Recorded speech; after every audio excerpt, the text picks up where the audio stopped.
Alrighty, welcome. We are back. Week 2 of the Ban Grief initiative. Hopefully, week 2 out of 9. Knock on wood that we get that ban in August. But it is also, for those of you that don't know, which is apparently a lot of people according to a poll that Spike made on Twitter earlier, it's Assassin's Creed release day on MTGO. So we are going to be playing as many Assassin's Creed cards as that can fit in a Legacy deck without it looking too embarrassing, which is 7, I guess. 3 different ones. So for those of you that pay a little bit of attention to Legacy, this Yoshimaru deck has popped up as like a little bit of a meme every once in a while. You play like Yoshimaru and a bunch of like really cheap legends. You can play like Isamaru, Gideon, or Kithian, stuff like that. And then cheap white legends like Thalia. And this deck has gotten some notable upgrades in the past couple of sets. Like Flowering of the White Tree is a really good card if you have a lot of like legends in your deck. Ajani's a new one too that makes a lot of sense in this deck. Creates 2 bodies, works well with like the legendary synergies. But then we have these new Assassin's Creed cards. Senu Keen-Eyed Protector, which is great in this Legends deck, because it's near unkillable.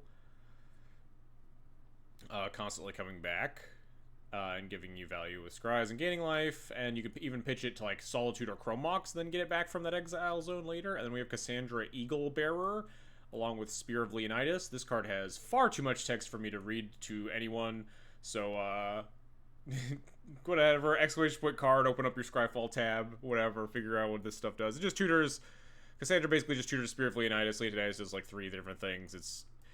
It's a pretty powerful card. This is a card that I've had my eye on a little bit since it got spoiled, and I have like 2 other decks over here that I want to try Cassandra out in, and we're playing the meme deck today because we gotta play the meme deck today. Unban Ragavan if for only this deck. Yes, this deck would really love Ragavan. We should absolutely be allowed to play Ragavan in exclusively this deck. But Cassandra seems like fairly powerful. It gives you a bunch of stuff for very little cost. Just like 3 mana haste, tutor into play this card with equip 2 that does like creates value it creates card generation, even card advantage if you're like Hellbent or you have 1 card in hand, then you can discard two cards, which is your Hellbent. You have nothing, and then you draw 2 cards. You can create board presence with Phobos, however you pronounce that, the legendary 3/2 horse, and then you obviously can get double strike and just smush people. It just feels like it's a fairly reasonable card to put in decks. I have a D&T list cooked up with Cassandra in it. Just going back to the old Red Splash plan. You just get to play like Magus the Moon, Cassandra, and a bunch of Pyroblasts on the sideboard. Something I had been talking about a lot, especially as the Frog meta comes in. This is something that's on my radar. And then more notably, and also less notably in the current meta at least, is Initiative with Cassandra seems like a really, really good fit. This deck has been cast aside hard because of how bad it is for Scam. And I think if Grief gets banned, I would definitely start tinkering with this again. I would be very interested to see how Cassandra plays in Red-White Initiative. It's a human, fits in well with the Cavern of Souls stuff. Obviously, Red-White's a good mana cost. With a bunch of soul lands, this is not a soul land card on its face, but if you read it as like a potential 5 mana spell, because you pay 3 to put it into play, you pay 2 to equip the sword or whatever, it just like could reload you 3 cards if you're Hellbent.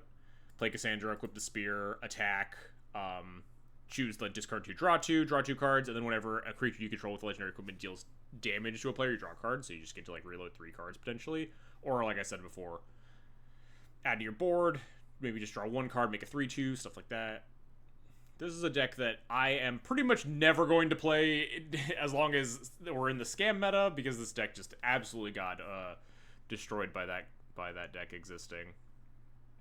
But it's definitely something that I want to look at more in the potential future scamless world. But for now, I'm gonna be playing this meme pile. Hopefully we don't lose too badly. If we just end up getting cooked real hard, we'll maybe play the red-white taxes. We might also play some more Emperor. I do want to test more Emperor of Bones. I'm trying 1 new card here, Phantom Blade. It's just a 5-mana murder, basically. But it's a 5-mana murder that you can tutor with Stoneforge and flicker with, like, Flicker Wisp and Yorion and stuff. Card that's, like, a very small, like, potential addition. I'm definitely not high on it. But it's just, like, you know, it's maybe an option. It feels more and more like the meta is demanding you have a lot of answers to things. The Nadu deck, like stuff like Breakfast makes you just want to have a hand of just, like, 5 kill spells. Even Scam really taxes your removal heavily, and Frog is, like, just a very early must-answer card. I've run into a lot of situations against Scam where, like, Stoneforge for Cauldron isn't going to race, like, the reanimated troll, and they've, like, griefed all your swords and your stuff for answers. So being able to, like, Stoneforge for removal spell may be relevant. Who knows? But that's, like, very small upgrades. Or not even. I wouldn't even consider Phantomblade an upgrade for D&T yet. I'd consider it we'll test it. Figure out if it's playable. I'm trying silly new Doomblade card. I mean, not today. Maybe today, but not right now, at least. We gotta play much worse decks than that. I've also been seeing people have some trouble with Moto today. Like, it went down very briefly, like 15 minutes ago. I'm hoping that it holds strong for me.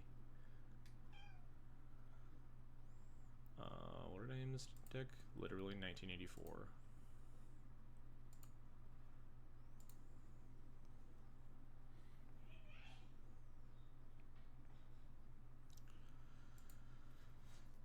Alright, chat. Do you believe in Yoshimaru and Senu?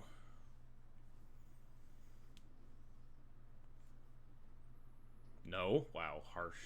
Tough crowd. I believe in Cassandra more. Yeah, Cassandra seems like the maybe actually playable card, huh? We have a bunch of mana, nothing to do with it, says the Johnny. I will mulligan this hand. We have, alright, this hand's cooking. I think we'll bottom the Solitude. We should have Plow as our removal spell.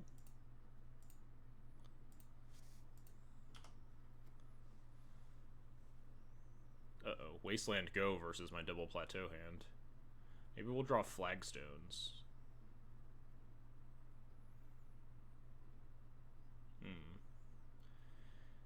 This is in the main deck. I think this is just better than Plateau, at least.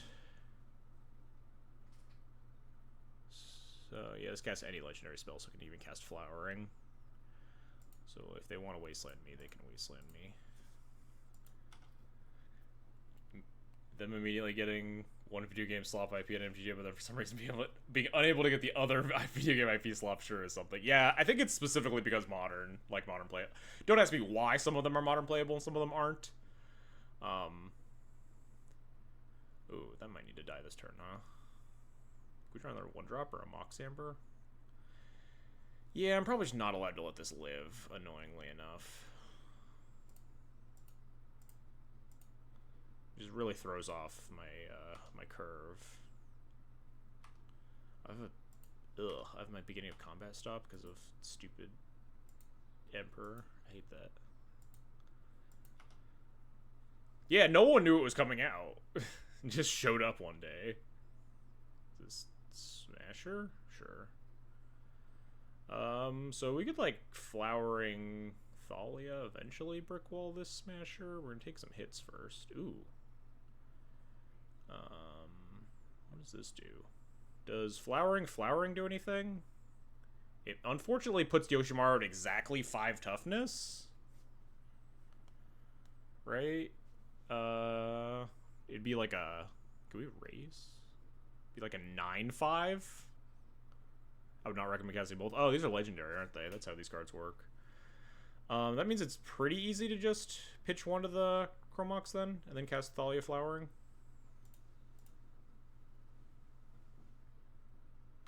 Man, this card would be really fucked up if it wasn't legendary, huh?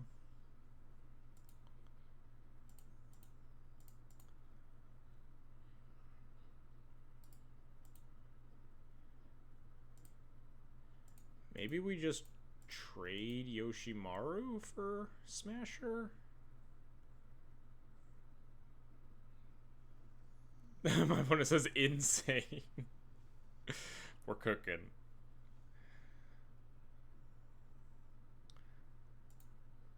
I see what people are talking about with this summoning sick visual. I feel like we could race, right? We have 9 damage here. We could also potentially make something indestructible to block better next turn. I think I'm attacking. I don't think I'm blocking. I guess we maybe can't make something indestructible because we maybe just get the plateau wastelanded, but, you know.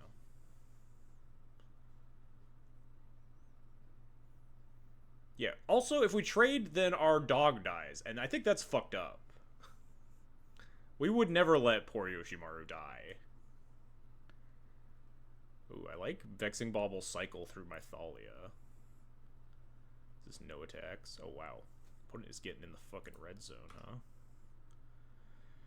What do I want to draw here? I don't even know. No, my plaza! Oh, okay. Well, if you draw land, at least, we can have this plaza back online. Oh, fuck. Well, we remember when I was talking about how the fact that we would never let Yoshimaru die?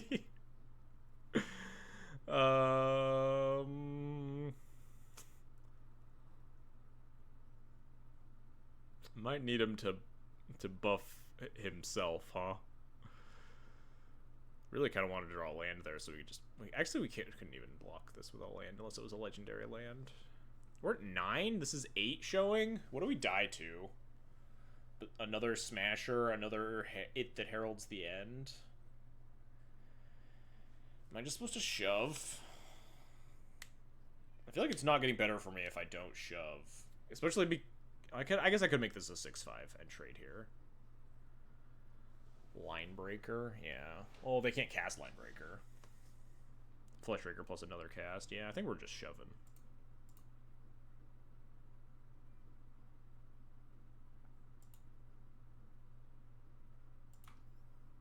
This also turns off the Ancient Tomb or kills the Herald, which is definitely not nothing.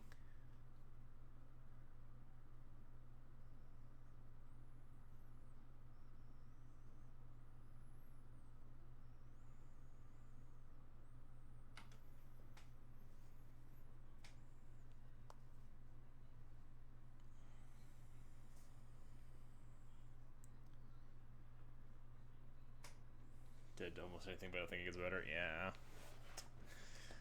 Our dead do a lot, that's for sure. Hey, we're not dead to that. We did it. We've won our first game.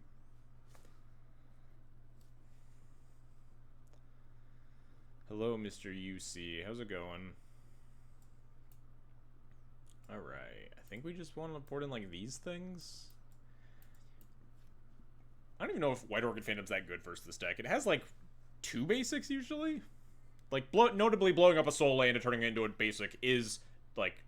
It does reduce the number of mana they have by 1. So it's not the worst. Does Skrelv have any text? Does Skrelv have, like, protection from colorless, like Giver of Runes, or is it just Mom? Is it just unplayable here? Just colors. Okay, so this card just sucks. Alright, we can at least just cut all these fucking Skrelvs. Go from there. Inti is based. Yeah, Inti's really good when all of your deck is really bad in multiples, and you have a bunch of these useless artifacts. You just need to, like, loot them away for good cards. Maxis plays 2 basics, but he didn't play Smasher. Yeah, I don't know what to expect. I would almost always expect Basic Waste at this point, especially with, like, the Mega Spawn running around. Basic Waste is very correct. But I would definitely expect minimum 1, maybe 2. I mean, maybe they aren't on Mega Spawn. We technically didn't see any colored sources, but I would be surprised if they were on none of the colored cards. Do we have room for this other White Orchid? Is there another bad card in our deck? Probably just, like, we could potentially just cut a gut, potentially, or just not really the aggressors, especially on the draw. I'm gonna draw these White Orchids with a handful of Plaza of Heroes. I can feel it. My league earlier, I played first D&T twice and Red White Yorion once. Living in the Twilight Zone. Gut attack through big things? Yeah. Yeah, I mean, kind of. They have a lot of big things. We have a lot of removal, though, too. We'll just board in 2 White Orchid Phantoms. It's fine. Oh, wait, we probably want to... Maybe... I thought it was probably worse than a White Orchid. First Strike plus all, like, the buffs and stuff is nice, but... This This is a little awkward. We have a lot of good tools here, but, like, we have to not pitch this into the Chrome Mox because we kind of want red mana. If we pitch the Cassandra, we just have... like, this hand really wants to pitch the Spear, but obviously we can't pitch the equipment. But I think this hand's, like, fine. We have Plow. We could have, like, draw steps. We could potentially just go, like, turn 1 Plow into turn 2, decide what to do with the Chrome Mox after.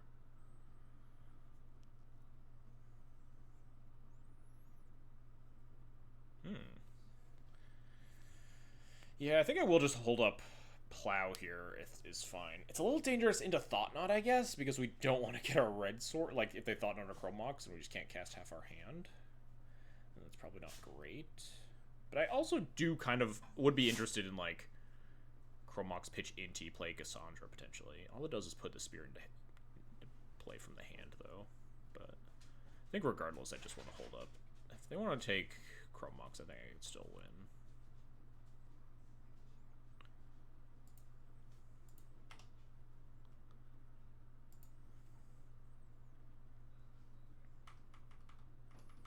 They also might not have Thought Knot, right? They might Flesh Raker. Never mind. They might Flesh Raker me, you know.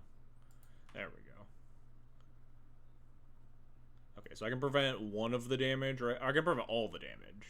I can't prevent one of the spawns from being created.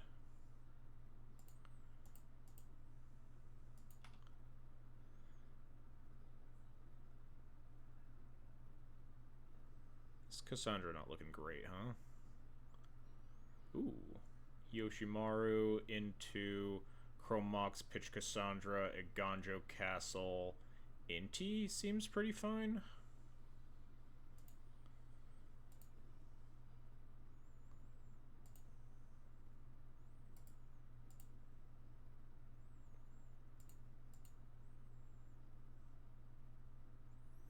Like how I don't know the text on 65% of our cards.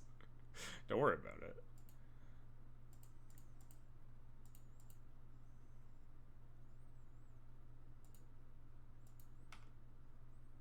Getting Yoshimaru to 3/3 is nice. It bricks this board currently. It is, these summoning things glowing is weird. It's not as jarring, at least to me. I don't know how it feels to you guys, but it feels like fine to me. I've heard a lot of people complaining about it, but it looks odd. I don't know if I like hate it though. I might just like not be used to it. It's just different, and different is bad. Fair enough.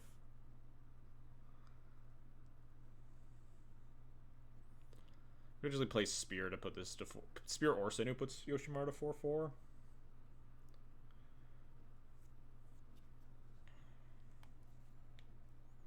It just looks like a, yeah. What does a foil look like when it's summoning sick? Oh, 5 mana. Oh no, my dog. That's fucked up.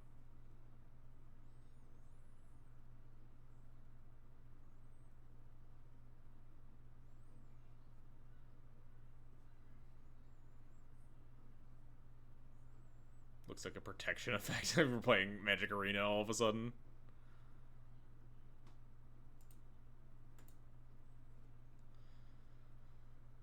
Am I looting either of these away? Am I blocking? My opponent has 5 cards in hand. They topped 2, bottomed 1. I feel like I'm never blocking here. What's up, Darth Dog?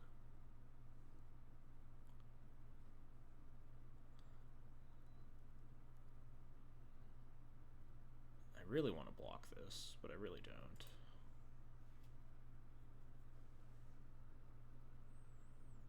Might end up just looting away this Spear, huh?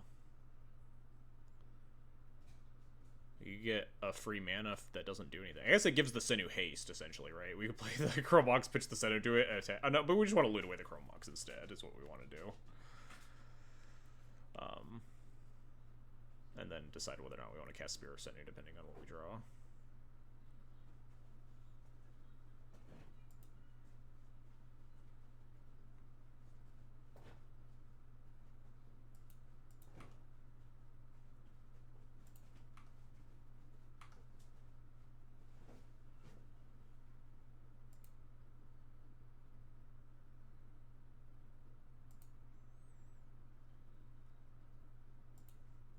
Still probably ahead. I don't know what the cards in hand do, but I assume we could discard them to find cards that I do. Fair enough. Wait, what card got exiled? Can I see it somewhere?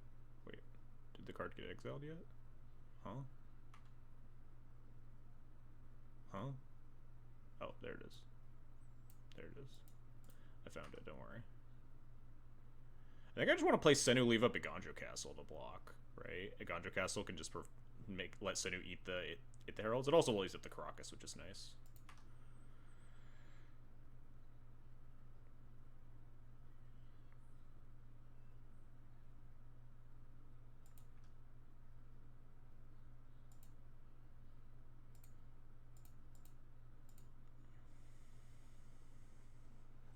Senu, keen-eyed protector. He's ready.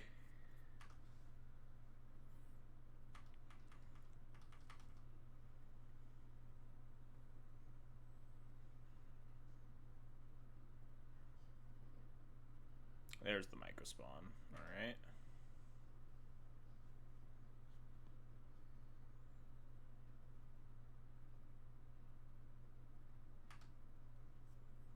I really hope they attack. There's another microspawn. This could be Thought Knot as well. My Chrome Mox. That's fine. What percentage of our cards in our deck have ever been legal in Standard? Some of them. Come on, attack. You know you want to. The attack's not even good even if I couldn't trade. Or even if it was just a trade, so...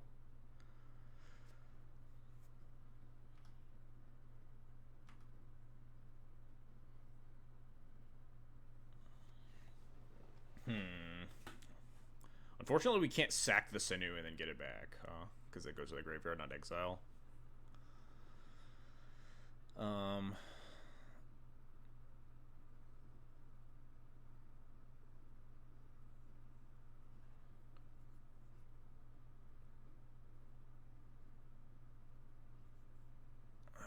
think it's just attack with Senu, loot away the spear. Assassin's Creed cards are out? They are, in fact. Yeah, I think it's just attack with Senu, loot away spear. I think the Iganjo Castle actually makes it kind of hard for them to do reasonable combat math.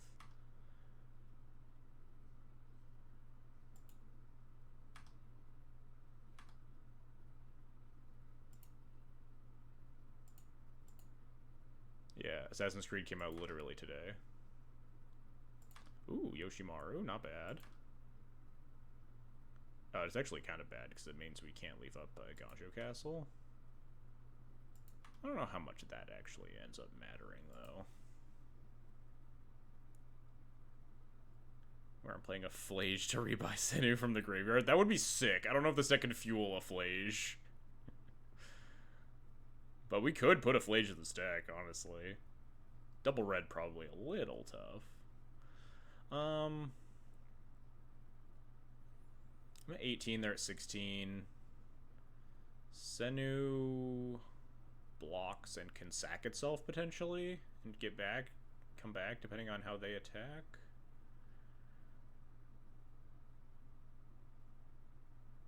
Could also potentially just block Caracas something. Could trade off the Inti. I think I want to play the Yoshimaru.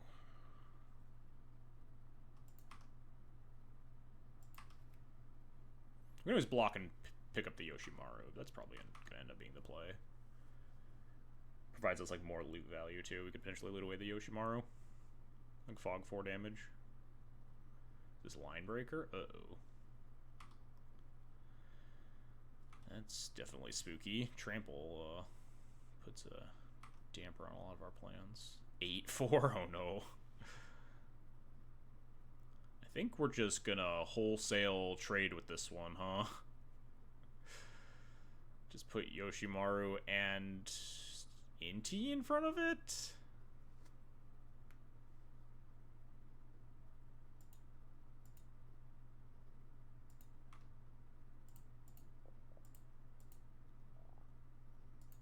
Seems okay. Feels weird keeping the Senu around, but...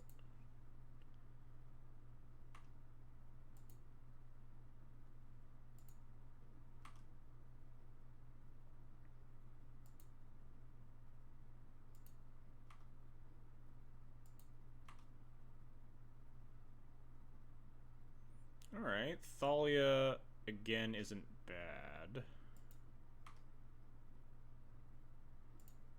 First Strike helps hold down the line a little bit. Also, like, eventually we can hold up this Aganjo Castle, but I think for now... God, does not look good in this deck. Well, we have 4 Chrome Moxes and 4 Mox Ambers as well. It doesn't look good here. It also, I don't think, is often good in this matchup, so... Like, if our Chrome Mox didn't get, like, Battle Mage, we could have easily made a Skeleton at some point.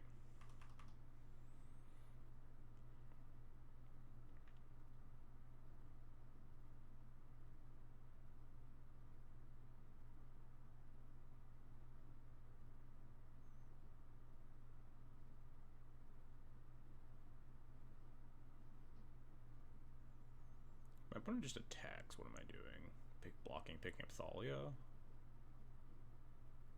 Oh, well, that's terrifying.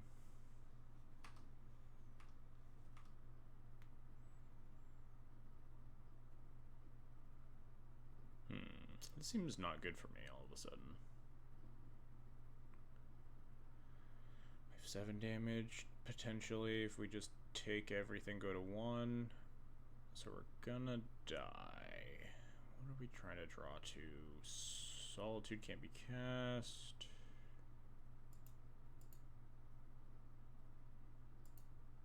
I think we're just gonna die.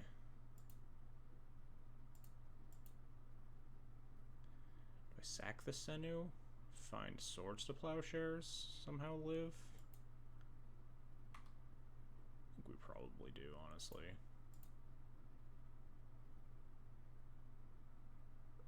Hey, Swords to Plowshares, look at that. We're not alive, we're not dead. Do I want... Does a Johnny do anything for me after that? It might, honestly.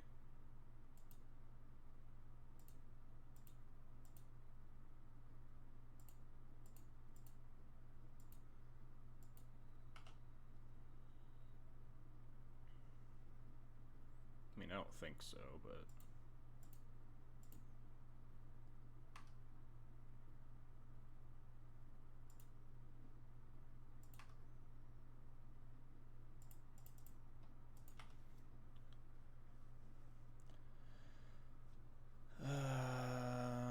If I chump with Thalia, am I alive another turn? Opponent still has 3 cards in hand. That's so many. I think we're probably just gonna go to game 3. Alright, yeah. Yeah, we're literally dead. We can go to game 3.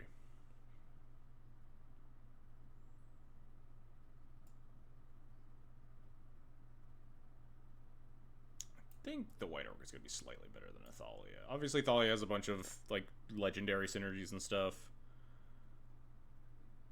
It's my favorite Magic card of all time. Technically, I put Thalia on the little tweet today, but I think my favorite card is probably Cataclysm.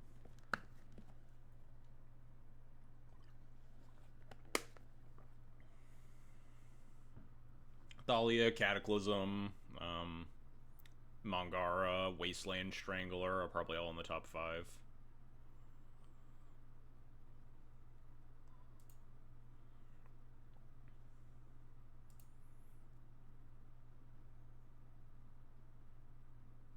This hand is not cooking.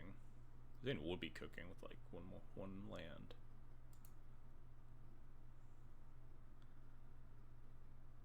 This hand is also not cooking, but on 6, do I keep this and pray? We have like Pathless Solitude. We bottom the Flowering. Would be cooking with like 1 Chrome. I think this hand's good enough. We can play turn with Yoshimaru. We could potentially even Solitude something, pitch Senu, and then get it back with the Yoshimaru, and then help scry into more lands.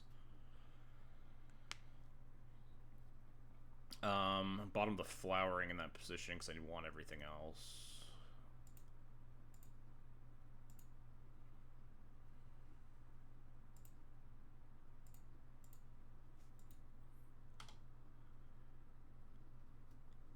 I once registered Magic Origins Cataclysm and Modern Amulet. Tragic Arrogance? That card doesn't seem very good. You gonna line breaker me? Alright, we'll Solitude that.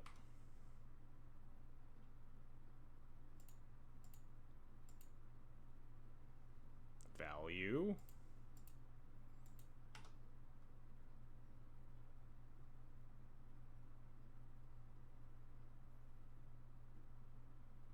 Oh, even more value.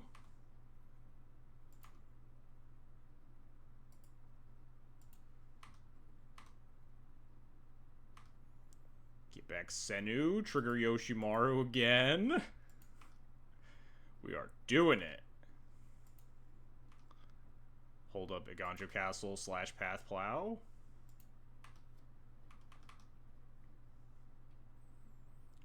I'm just really hoping my opponent doesn't have specifically... I guess I shouldn't say it. I don't want to jinx myself. I'm playing Yoshimaru because of his partner, of course. Damn it! This is the card I didn't want them to have. What a jerk. Unfortunately, we drew the Iganjo Castle instead of a Caracas. Yeah, that's fine. Am I supposed to sack this Senu? I think I'm just fine taking draw steps, at least for a little bit.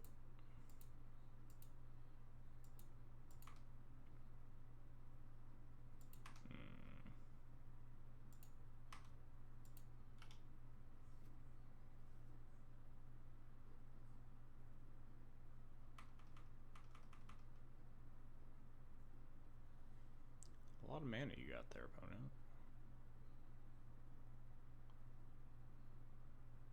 It's just a 2/2. Sure.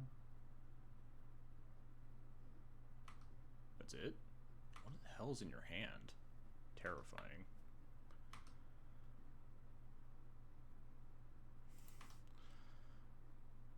Alright. Bird go in the distance.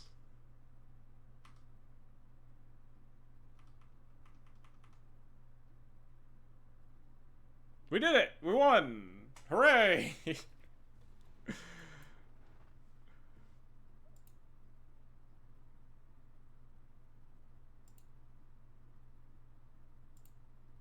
don't really know if we were getting there, Chad. I mean, we had 3 removal spells in hand. This Senu was gonna hit them. 1-0. Deck is unbeatable. We've solved the format.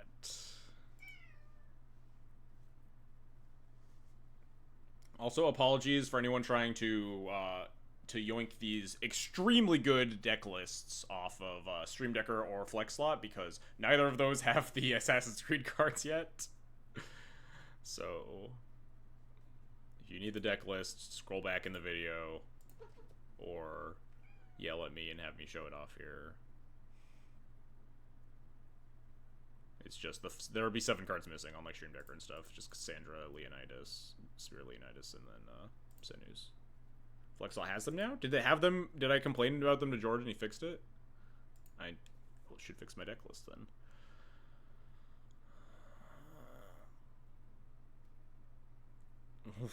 He had them 15 minutes ago. Oh, nice.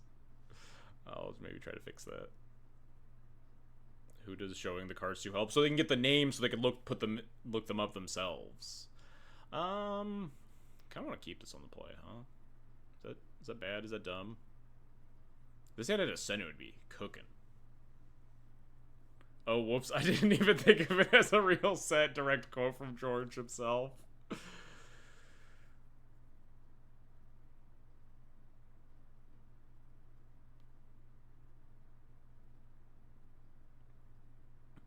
This is inadvisable, but we're gonna keep it.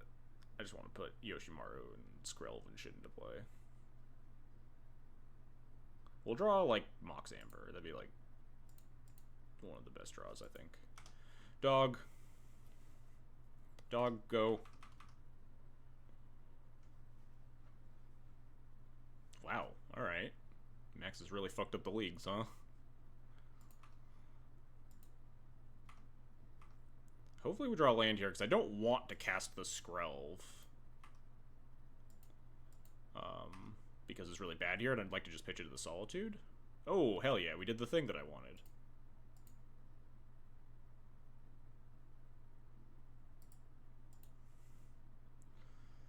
Which was draw the perfect card. Let's play a Johnny here, I think. It means this thing can't attack, because then the Johnny flips.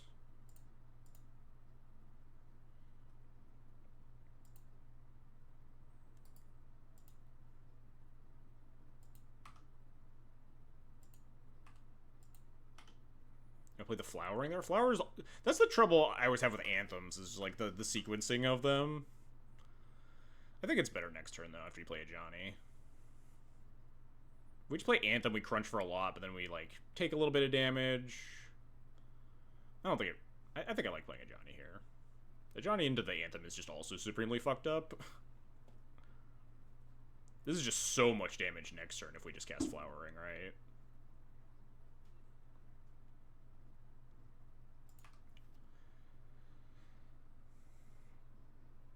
Oh, you're just saying the card's great? Fair enough. The card is great. Are we getting Thought Not Seared? Are we getting Myco Spawned? This is fine. Thought of buying some Yoshimaru's real quick. It's 15 whole ass tickets. Jesus Christ.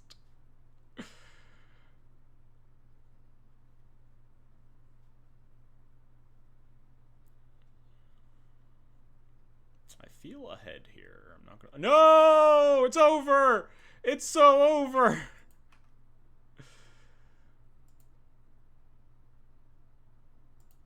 Oh.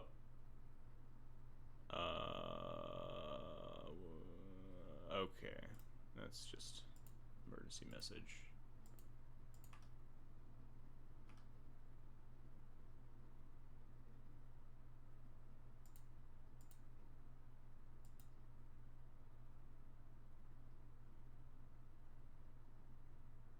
Flowering gives us ward to make them pay more for Crocus is very true.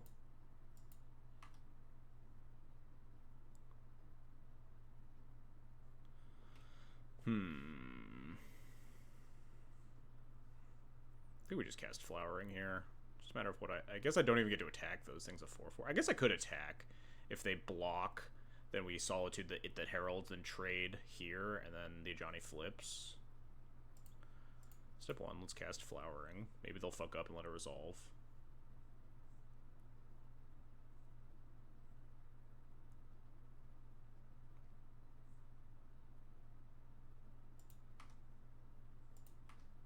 Although if I attack, they just don't block, right? This thing is better on defense, but then they can always just bounce the Ajani in response. It also turns off my Mox Amber, but I can always just like recast the Yoshimaru if they're like paying mana, activating the Crocus on their turn. I think I'm fine with that exchange, right? They attack with a 4/4, I block. I Solitude the It That Heralds. They pay 1 Crocus the Ajani. This just trades. I think that's fine for me.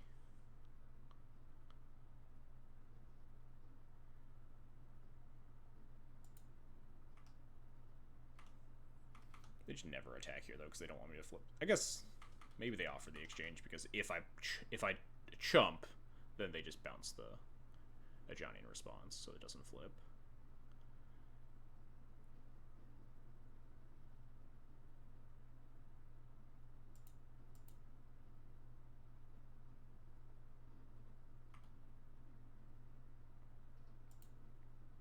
Yeah, I'm not sure I'm supposed to beat this Crocus. I need to draw more lands and play more spells per turn, definitely.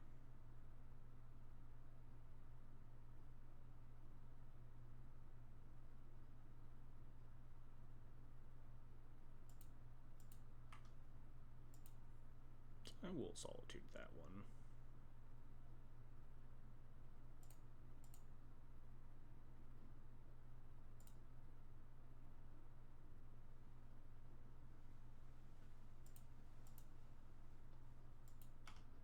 Wow, that is hard. That's hard to look at. The old border summoning sick. Woof. Punch for 4. Yeah.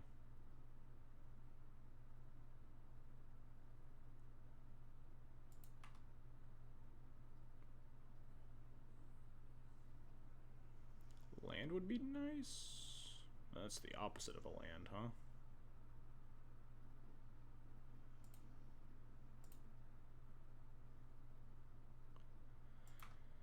This thing is technically allowed to block, So I will not attack. Maybe I'm supposed to be just pushing damage, but I think I'm likely to plow the heralds and just trade at this point, even if they just bounce the Yoshimaru, right? Like sorcery speed. Land would be nice because eventually they can't like the Ajani versus the Crocus. The Ajani will win eventually if I can just find a land to pair with it.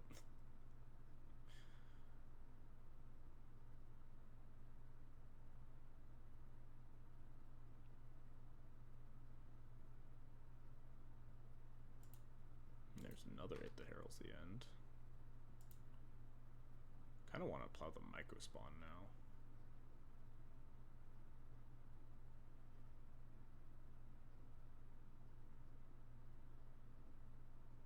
The cat warrior can just trade with 3/3s. It's scary if they find another creature, but hopefully I have something online by then.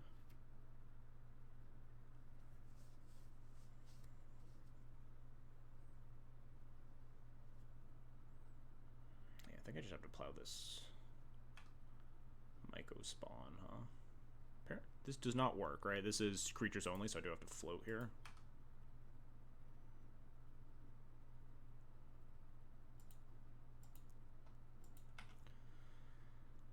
Land, please. Land, pretty please. If we draw a land, we're in a pretty decent spot, honestly. Like... well, that's not a land.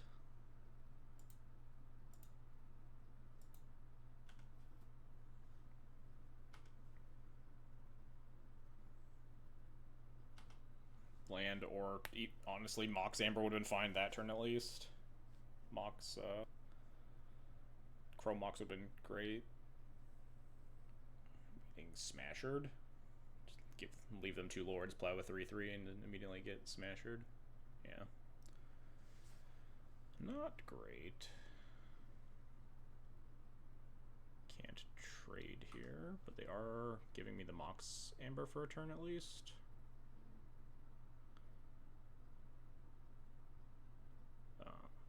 Damn it! I think I could play the Ajani here. Like, it puts a lot onto the board, and, like, they only have 1 Crocus activation next turn. I should be more mana efficient, I think. I'm pretty choked on mana.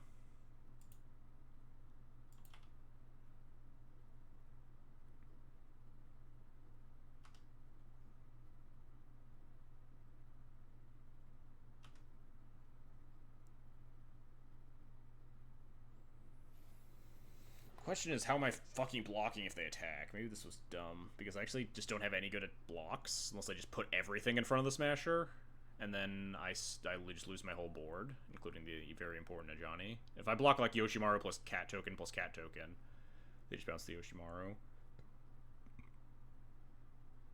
Could just go to 2. Set up for the following turn.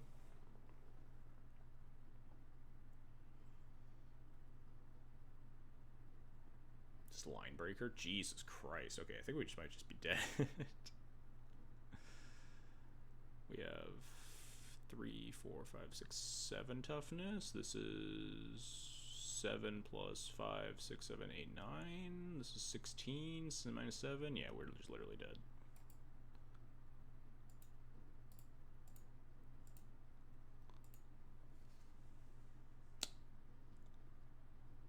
Unfortunate.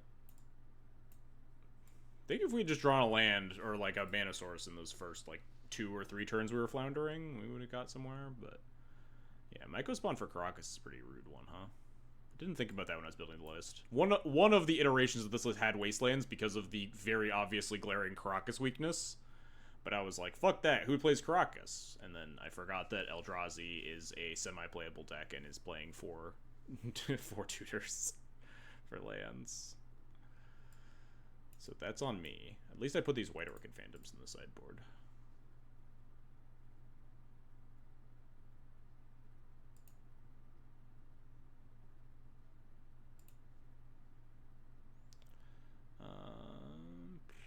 This hand's pretty mopey, huh?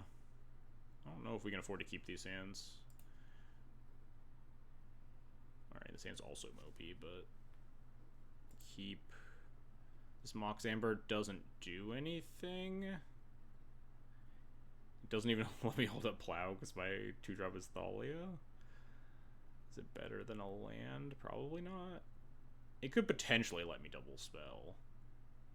Whereas, like, the other plateau never will. Although I guess if my Thalia dies, then it's just, like, really, really bad. But, you know, that'll never happen. Maybe I'm supposed to cast it. Did I show... I showed a Mox Amber, so they might Vexing Bauble. Still. I was certainly supposed to cast there, but...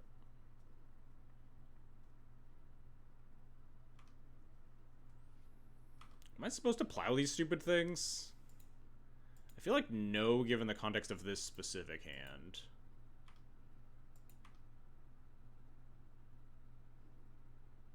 Ooh. I'll play that over the Thalia, certainly. Lets me hold up the plow.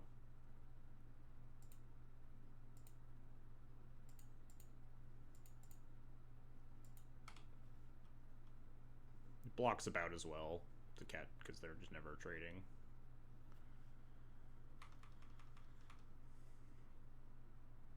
Smasher's and Eldrazi should have made you exile a card rather than discard. True. Exile Senu. As we cast Plow on it. At least we can Solitude it. Because it's not ward. It's like, it's pre-ward.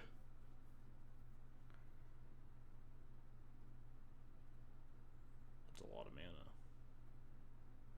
I will discard this Thalia to kill a Smasher. Man, cut it out.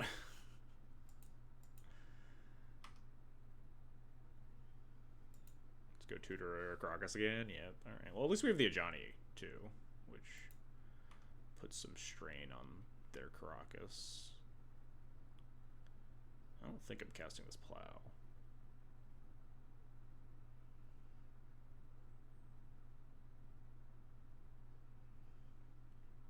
Oh, well, never mind. We're casting this Plow.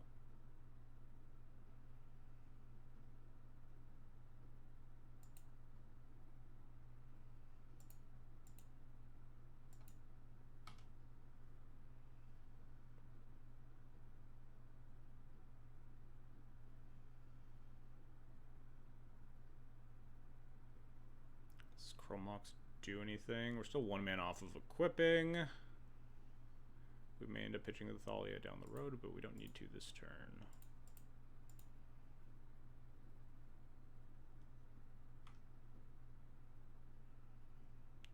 Go get him, Cassandra.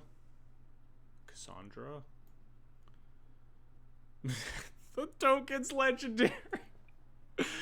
The token also gets hosed by the Caracas. Why? At least we can, like, loot some of this shit away, huh? We can, like, start drawing, too. Like, Chromox out the Thalia. Assuming that we can get some sort of, it's on attack. Shit. We can potentially put on the cat token. We'll see. No good attacks this turn, unless I want to just send with the cat token, but I'd rather threaten blocks with it. I don't really care if they're bouncing it. Like, if we block this, they bounce this, we just replay, and then we can equip a Cassandra and attack. That's acceptable for me. Maybe I was supposed to play out Chromox, pitch Thalia to play around, like, TKS.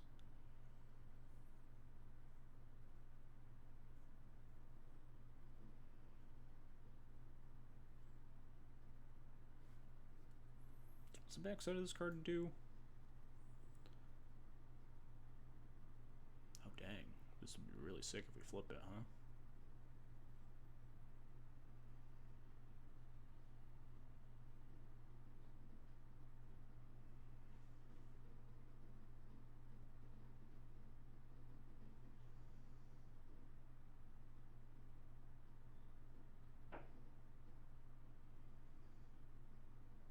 No! My spear! Wait, they're bouncing? Okay. That's fine, I guess. It's not great for me, because now they get to hold up the Crocus, obviously. Hello. I can just force them to bounce the Ajani here? Like, equip the Ajani attack? I guess it does just run into things and die. We'll figure something out, huh?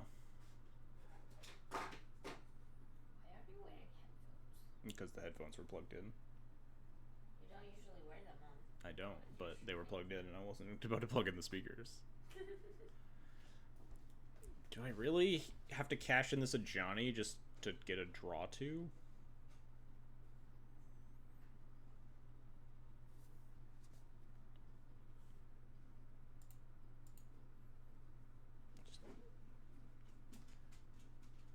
Can't wait for another Eldrazi matchup next round. Yeah, for sure, for sure.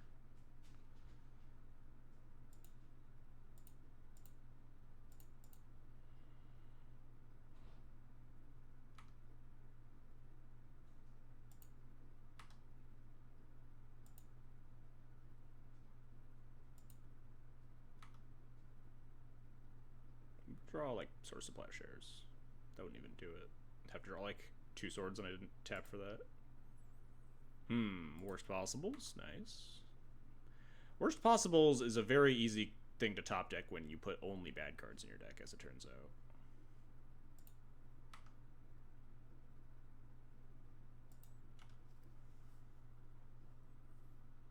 Bounce the Cassandra. My hand is 2 Cassandras versus a Croc. They don't even bounce it. Jesus. The disrespect. I think we are fully dead here. This doesn't seem good for me. Alright. Moving on. Win 1 against Eldrazi, lose 1 against Eldrazi. We take that. I definitely would have put Wastelands in this deck if I had thought about Eldrazi at all. Playing around the potential value of replaying Cassandra, getting the 2nd Spear. Oh, yeah. Think of all the value.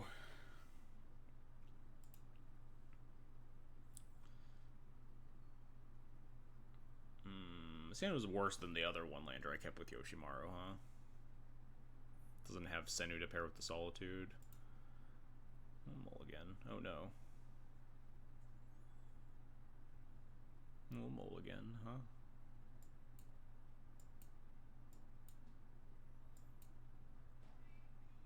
Be nice to get some playable hands, huh? How about that? Like, I think, like, honestly, the Eldrazi matchup doesn't look that bad if I plan for it a little bit. And also just, like, you have, like, a big creature 8 plow deck. Like, Yoshimaru is a pretty tough card for them to deal with a decent amount of the time.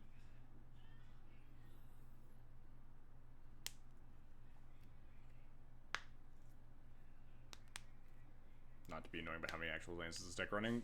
16 lands, 8 Moxen. Deck operates off of, like, exactly 2 mana for most of the time. I think it should be, like, less Ambers and more lands, but just wanted to, like, maximize the,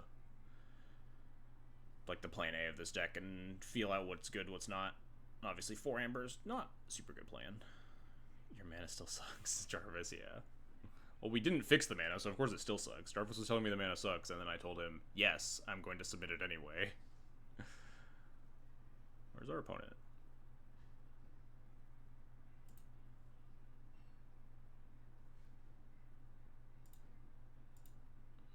I think it should be like Wasteland. The Sokenzen should be a 2nd Wasteland. Maybe something like that. Just have like 2 Wastelands in the deck. Because like the Wastelands are really bad at casting your spells. But you just kind of want that effect. And maybe, is this like a Wasteland sideboard situation? It's like Wasteland better than White Orchid Phantom in the sideboard. There we go, they're back. Good luck, have fun. So we are dead.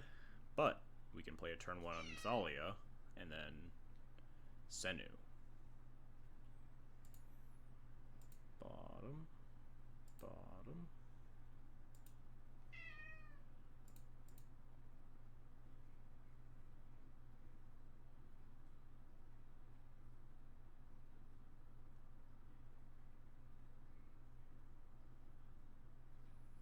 Might be worth having, like, the MDFCs. Yeah, I mean, probably some amount of the legendary lands are just kind of memes.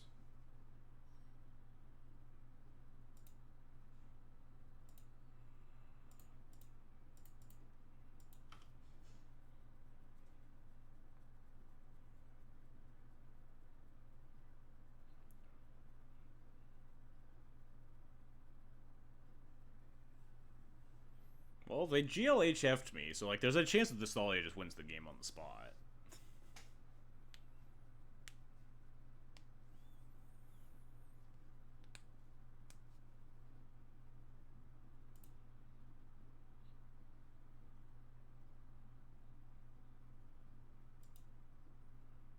This interaction with bird seems sick. Yeah, we just get a fucking free bird now. What are they gonna do? Play a Caracas?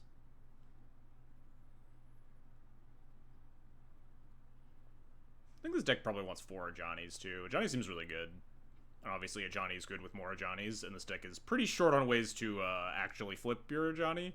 And by pretty short, I mean basically none.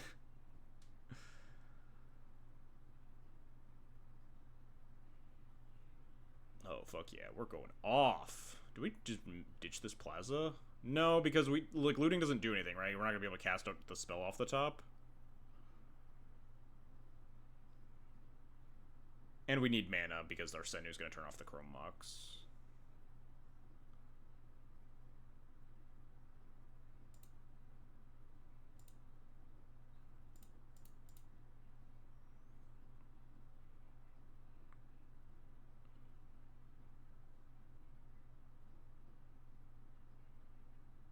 Those players are on like days, but I'd be pretty ecstatic if they were dazing me, and I get to like attack them with Thalia plus Senu. If we weren't on a Moldify specifically, like we'd be able to inty up this Thalia, protect it from like a Bowmaster. But Bowmasters are kind of not seen in a lot of main decks nowadays, anyway.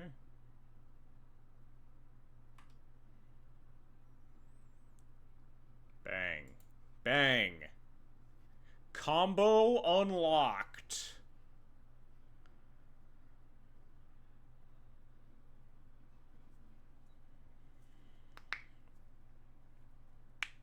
Not even tapped and attack. Yeah, it's got vigilance. Of course it's not tapped and attacking. Senu's always ready. Ooh, Grixis Delver maybe?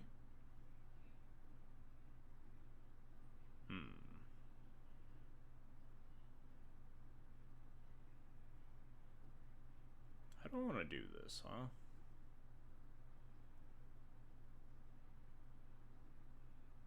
I should have scryed my upkeep. Whoops. Oh well. You can potentially combo the scry with Inti and just like loot away this garbage. The question is if I want to attack into the frog, right? It could potentially block as a 3/4. They just like ditch 2 cards and it just eats the Inti. Will Inti into a sword's easy? I guess, yeah, then the Senu doesn't come back. I could make the Senu come back if I attacked all, but then they get to eat the Thalia by pitching 2 and blocking. I could just attack with the Senu. And then that just, like, gets to block the frog forever. I don't hate that.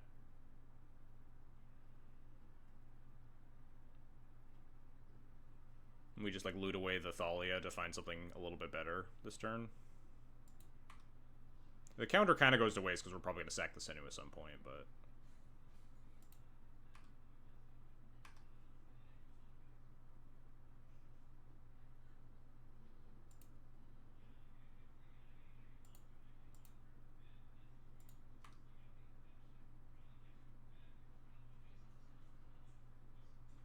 Ooh, Yoshimaru, not bad. A bit away from Jumping Frog, yeah. I mean, they could discard 3 cards and jump it, and then we just exile Senu. They're down a bunch of resources just to put the Senu in exile, and then we have a bunch of creatures to attack with. Which I think would be pretty okay by me.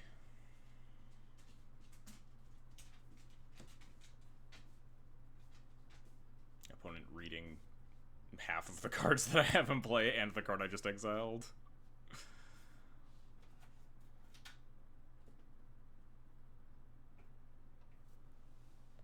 Senu's 2024 Eternal Dragon. Isn't that just Timeless Dragon?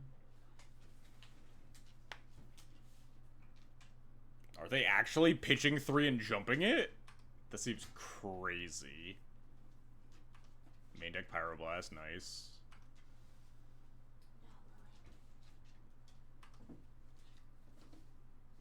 This seems completely fine to me.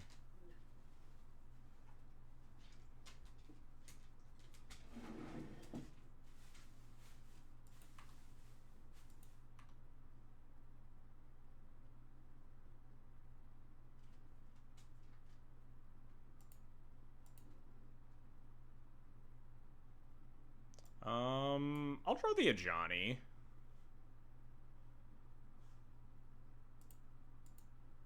A little bit awkward that we don't have things to loot with the Inti, but I guess technically we could like have put the Cassandra above the Ajani. We don't know the Inti's that gonna live though.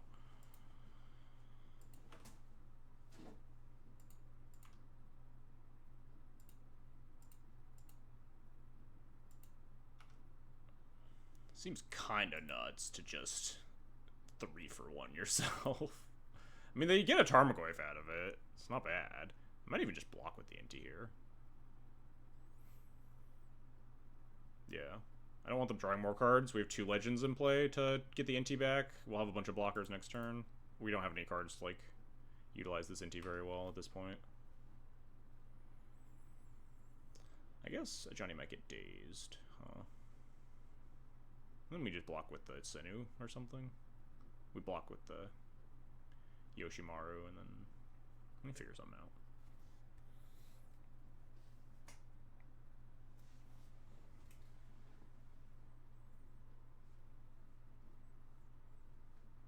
Gonna cast a Bauble? Fetching for Delver, sure.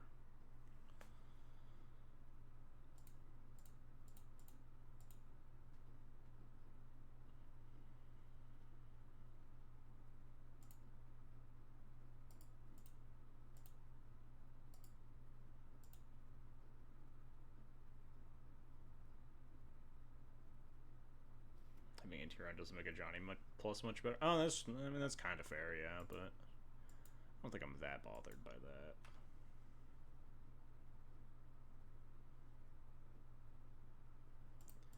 Beatdowns.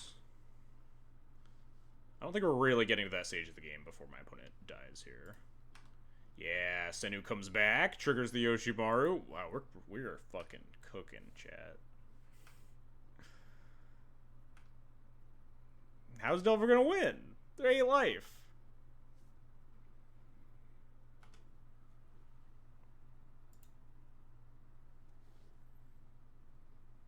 Delver doesn't even flip, easy.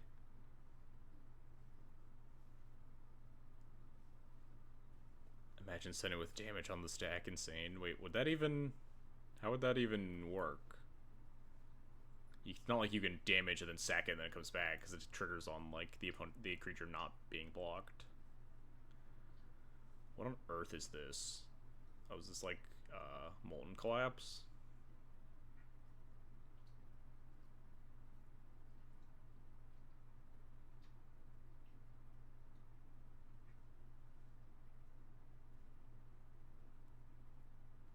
Basically, modern Lego just play the other Legendary Pup. Well, I mean, the Yoshimaru is, like, much better than Isamaru, right?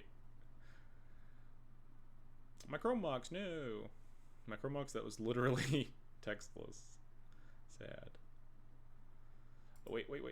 I'm supposed to sack this fucking Senu every turn, huh?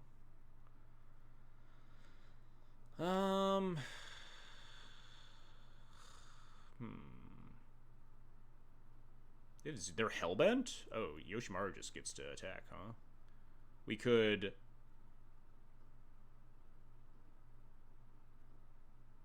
play Mox Amber, sack Senu, send all.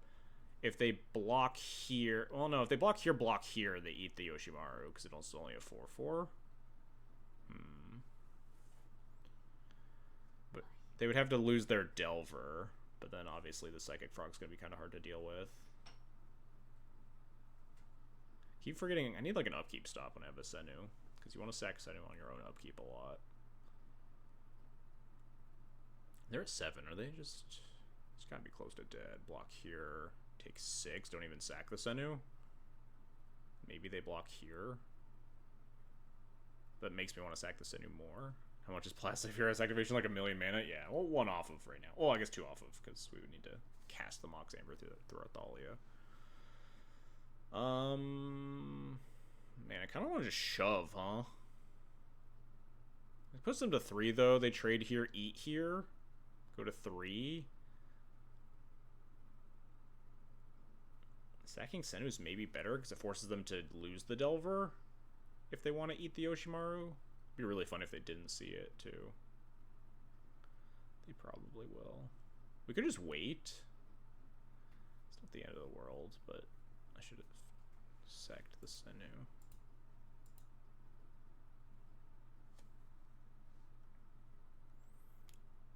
I guess waiting does maybe get better because we can Senu into another mana to activate Plaza of Heroes, or like a legendary thing to make Yoshimaru be able to beat the Psychic Frog. I think waiting's pretty safe. Senu's a good blocker. I think we're pretty ahead here. Just gonna remember to actually sack my Senu.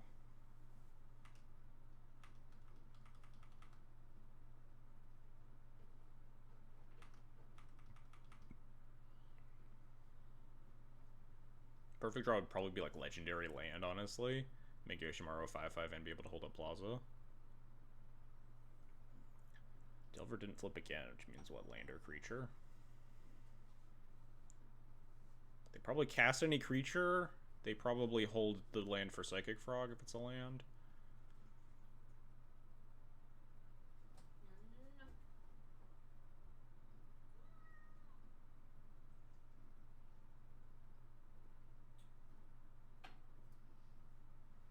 If it's a creature, maybe they're thinking about holding it anyway for the frog. Attack with the frog. I'll block. I'll block with Senu, I promise.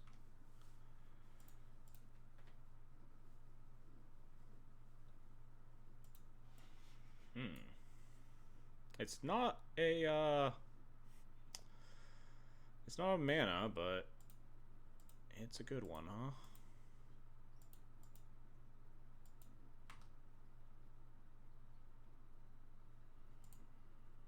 What's our record? We are 1-1 currently. Oh, is my record box dead? Huh. Hang on, let me look at that.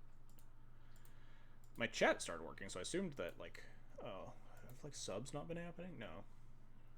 It's also still all set up.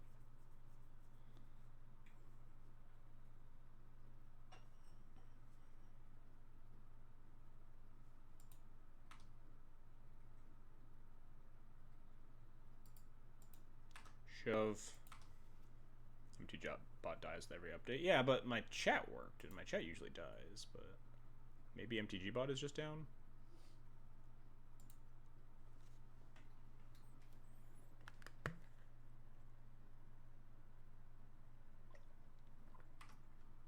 Opponent appears to have just given up. Yeah.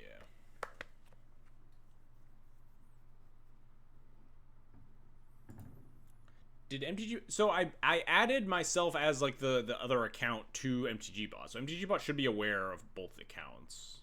So it is correct that XJ Cloud is not playing any tournaments, but, like, the DB XJ Cloud account is. So I'm not sure how to reconcile that. Won that one on a mold of 5, huh?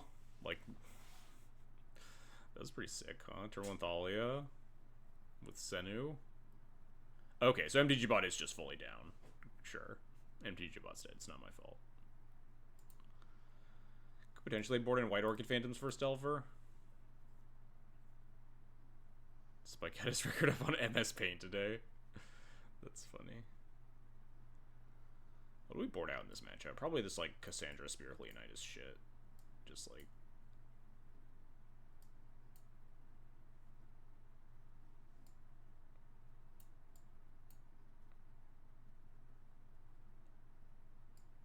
Just board out, like, all the red cards. Flowering of the White Tree. And the ward's not bad. Board down to 1 red card. Calculated. Well, we are 1-1. We beat Eldrazi, and then we lost to Eldrazi.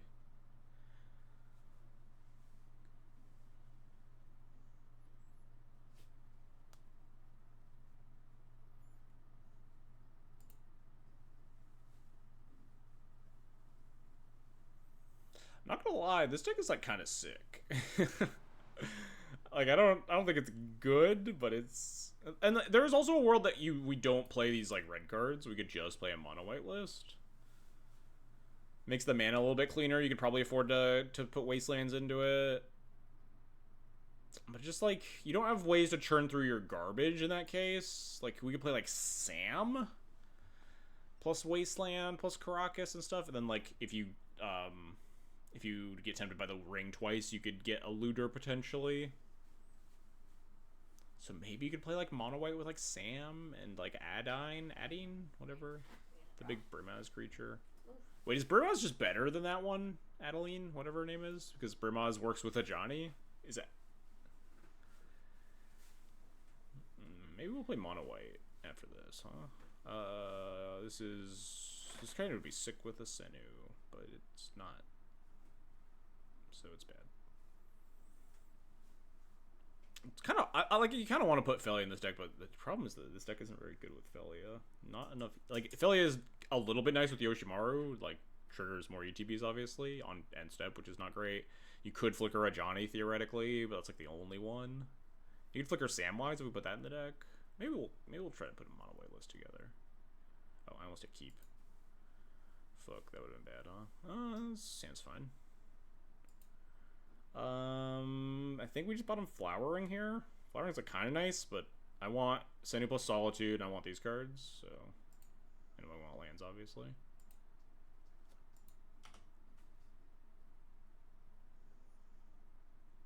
Senu plus Solitude is just, like, kind of cooking.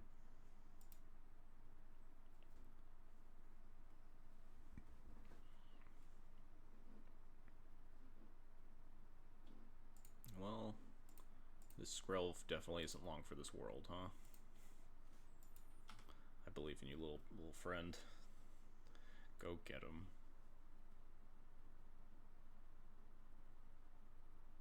Certainly not going to get hit by lightning bolt. Wow, who could have seen this coming?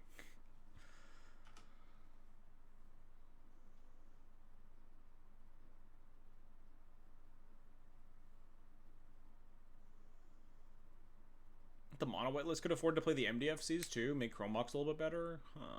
Alright, I'm kind of into this, honestly.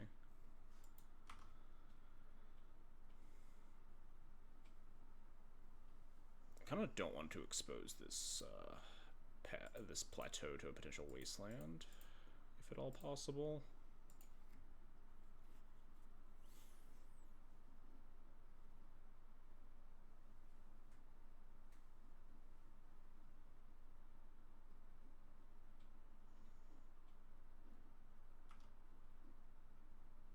Kind of surprised this resolved, if I'm being honest. Definitely thought it was just gonna get dazed or something. Bolt the Ajani? Sure. Alright, well. I think they should make Solitude a cat, huh?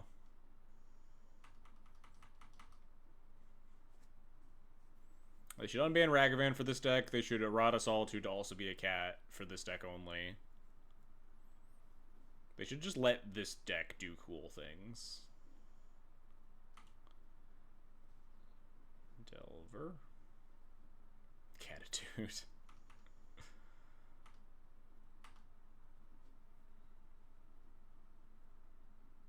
I think we're just casting this Senu. Although casting the Senu is just actively worse for the Solitude. Solitude goes into Kira deck, so it's on our cat. Yeah, see? You get it. You're getting it. We get to 5 mana for Solitude, honestly, with the Senu. We'll send it, see what happens. I think I might just cast Senu.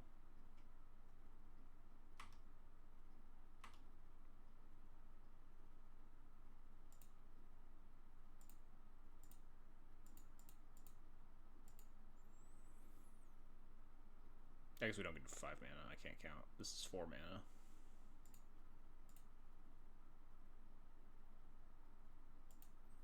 It's fine.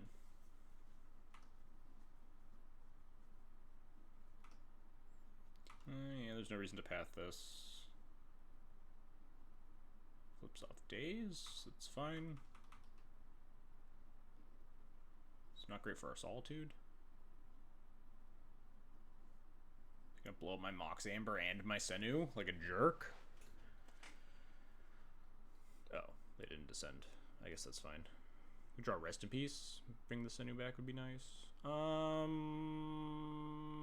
think I'm gonna path this Aberration to play.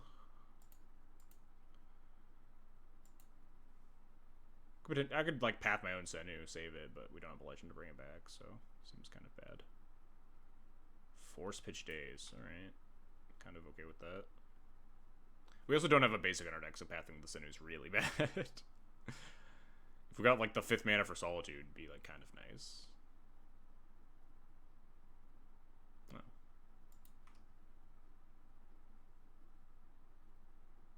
I think casting that Senu was maybe just kind of bad overall.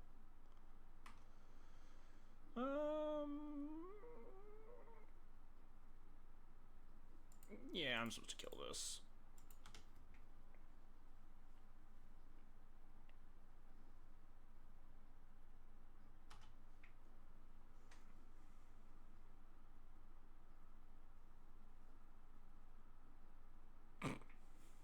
It's always so funny when people, like Delver players, leave in Counterbalance versus just decks where Counterbalance is...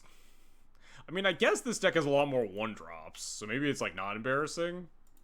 Oh, never mind. It actually doesn't have that many 1-drops. It's, like, mostly 2s, and I can't imagine Delver's, like, super good at counterbalancing your 2s. They're gonna counterbalance our Solitude with a Force of Will, though. For sure. Oh, it's over for this Skrelv. Skrelv's fucked. Skrelv's absolutely eating shit to this counterbalance.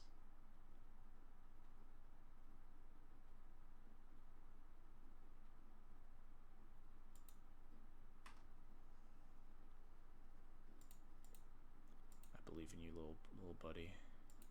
Go get him. There's no way you get countered. God damn it. They had Brainstorm. It's that last card. Maybe they don't hit any ones in the top 3 cards of their deck. That was fast. Wow, unlucky.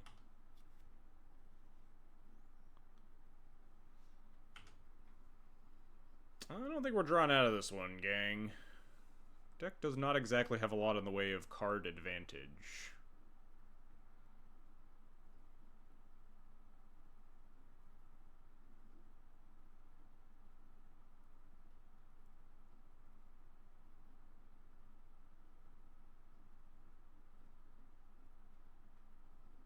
Kind of don't want to cast this. If we draw a Rip into Thali. Oh, that is true. We could draw a Rest in Peace for the Senu. It turns off the Dragon's Rage Channeler and stuff, too. Do I Solitude this Brazen Borrower? Probably not. They have Dragon's Rage Channeler in hand, which is just more threatening.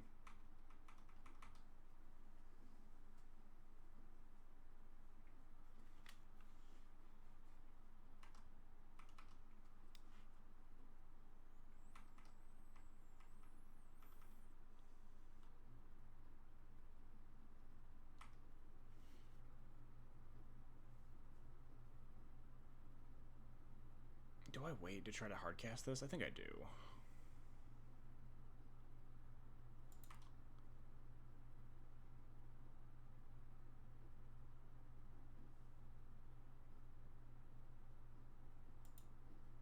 Yeah, we definitely do. They're hellbent. We just draw like a land we can cast. If only there was anyone that could have told me to shave Mox Ampers to play actual lands in my deck, huh? Yeah, I'll call that a dub for them, huh?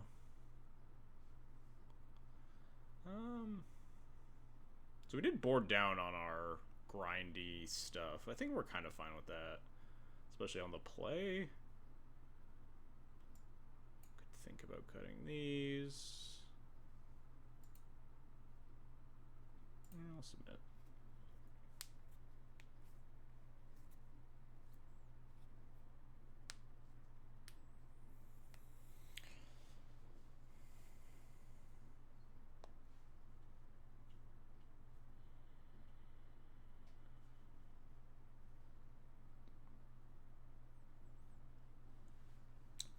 Is there like a clean way to get your Senu back from it dying? I guess you'd have to be playing like Stoneforge, right? And Stoneforge for Sash and eat the Senu with the Sash or something.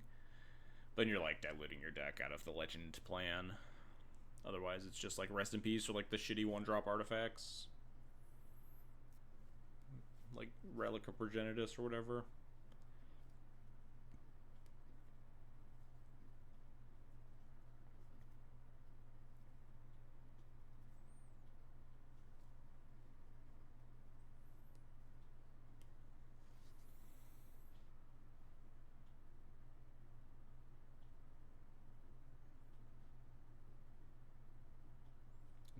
We haven't had the nut hand where it's like Yoshimaru, like Chrome Mox, Pitch Senu, Yoshimaru, Legendary Land, Mox Amber, 2-drop or something.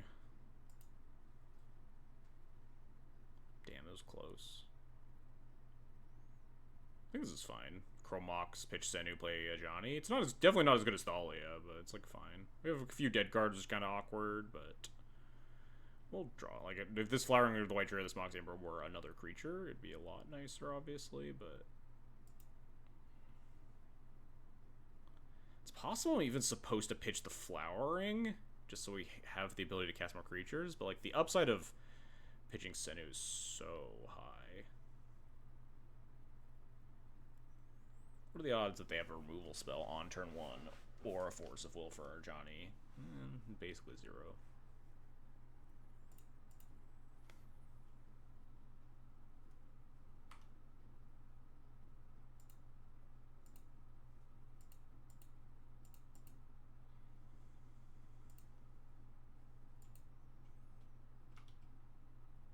No, my Johnny! Fucking jerk.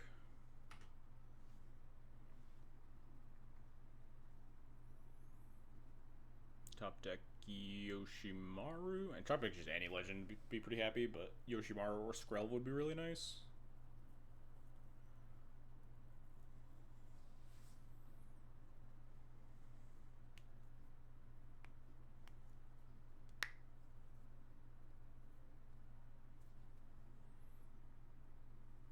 Oh shit, we drew Yoshimaru.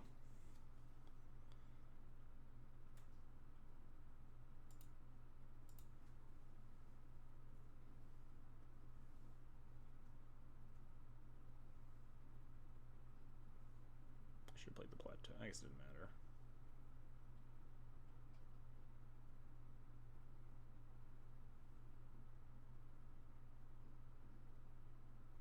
Come on. Come on. Just let me have it. What's the worst it could do? He's just a little boy. He's just a little guy. You wouldn't force a will a dog. Oh, it's like that interaction is brutal. It is. It's true. Like specifically, Yoshimaru Senu is like pretty nasty. He just beats him up hard. This thing's gonna be like a immune to bolt here. No. Now that's brutal. Double Force of Will.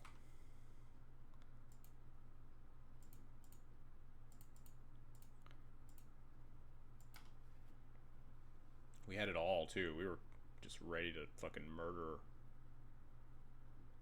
Kind of upset at how good your opponents are at reading these cards. Yeah. Opponent. Maybe they should just, like, let Yoshimaru resolve. Just a little guy. And then we go land, Mox Amber, trigger, Flowering of the White Tree, trigger. It's a 5. It's like a 6/4 ward 1 that gets back the Senu. Just would have got absolutely crazy. Alright, well, hopefully we just top deck any legendary creature in our deck.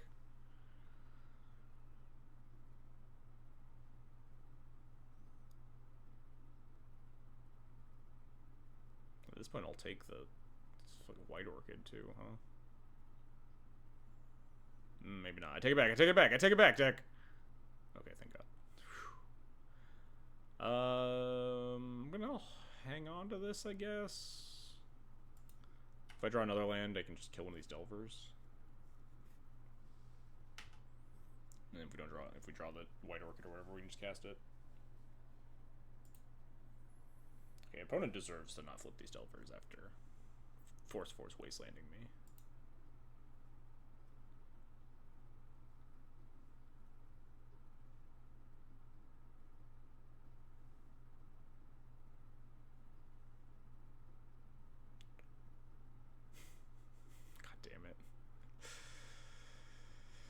Pretty bad here, huh? Could be infinite Senus if we find another legend at some point, but for now it's just gonna mean that we're just gonna die to these fucking Delver secrets.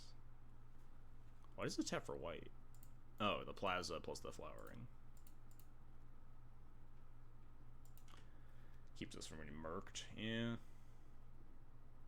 Like, infinite Senus versus Delvers is extremely good if we can get there, but the issue is that we're probably going to, like, 11 here. It's okay if the Delver won't flip with, like, 2 looks, too. They'll stack the triggers wrong, it's fine. Flip off Ponder. I think we're pretty cooked, chat.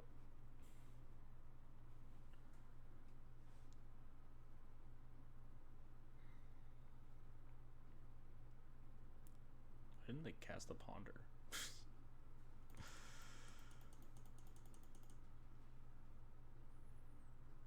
I remember when I was like, hey, maybe we should just, like, shave down the flowering of the white trees for, like, some of those creatures that are in our deck. Looks like the deck is going great so far. We're, like, this deck does feel, like, legitimate. Maybe not, legitimate's maybe a strong word. We're getting pretty unlucky to lose this game. And we've done some, like, pretty fucked up stuff. We're also not dead. Although, the fact that they kept the Ponder makes me think that their other card is Force of Will, and that we are dead. Oh, right, this is legendary. I learned this lesson in match 1.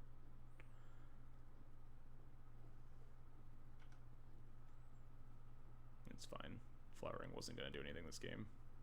Yeah, if the opponent didn't have second Force of Will, they were extremely dead. Alright.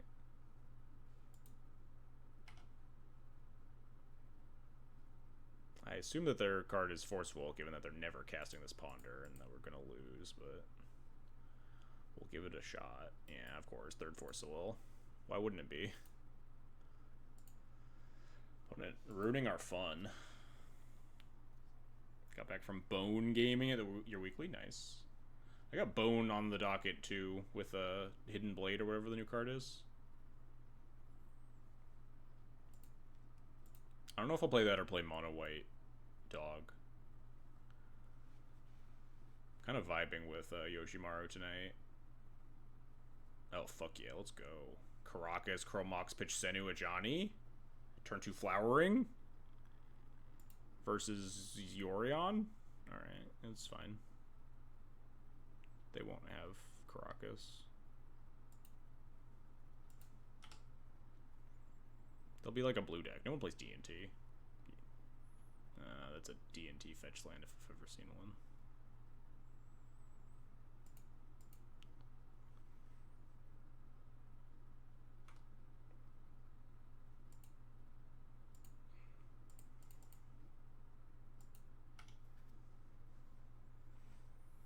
This is one of those hands where you don't really want to exile your Senu, but we also don't have to attack with our legendary creatures, so we also might not be able to if they just, like, play any creature.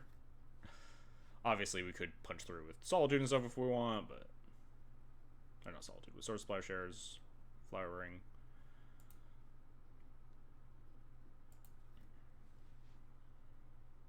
Oh. Brief Moto glitch there. I believe your called shot was incorrect, Raisins. I'm sorry to say. Also, where's my sub? Someone on Twitch promised me a sub if I put Cassandra into this deck. They're not even here. Milfelia, alright. Might it beat Felia? Yeah, probably. Be good against, like, my Cat Warrior and Chromox, though. I guess it's pretty bad against my Caracas.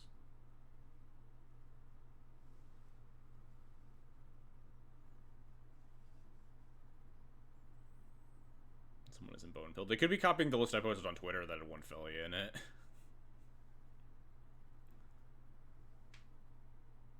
Because I forgot to cut it. What the fuck are those circles doing on the cards? They are the summoning sick thingy. Oh, we're gonna give my opponent the business, huh?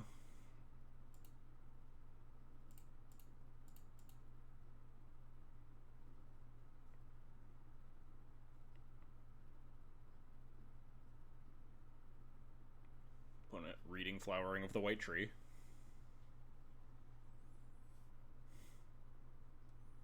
Opponent continuing to read Flowering of the White Tree.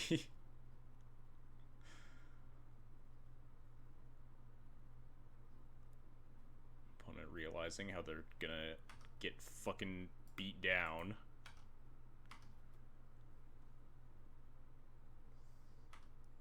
Bang. 9U.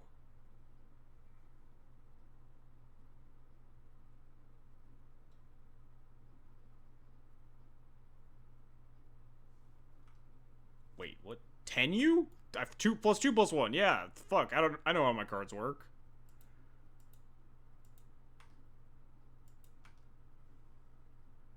Even better than 9U. This deck's so sick. I definitely want to rebuild this in mono white. The only issue is like dealing with deck churn, like the dumpster fire half of your deck. There's no real efficient way to do that in mono white, I feel. We could like maybe play Samwise in Wasteland. Seems kind of hard to take advantage of.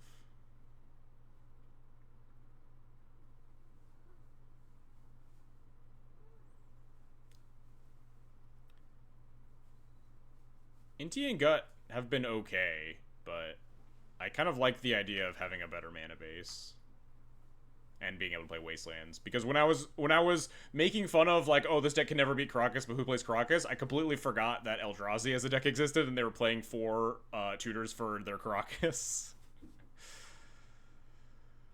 Just completely slipped my mind.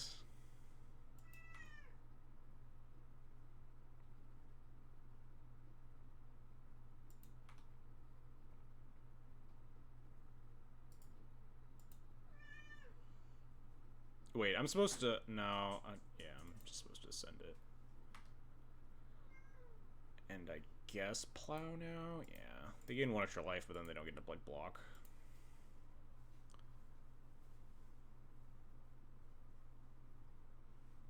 They're just gonna eat 3 things and gain some extra life. It's fine.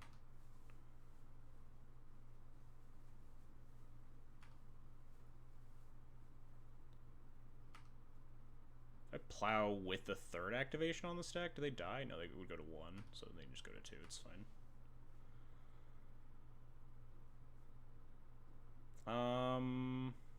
So if I exile the Senu right now, it's bad against Solitude, right? They could Solitude the adjust. No, they can't, because it is Ward 1, so this is just free. Right, this is how this works. It attacks and isn't blocked, we're still in the attack step, so it's not declared as not blocking yet. So yeah, this is just...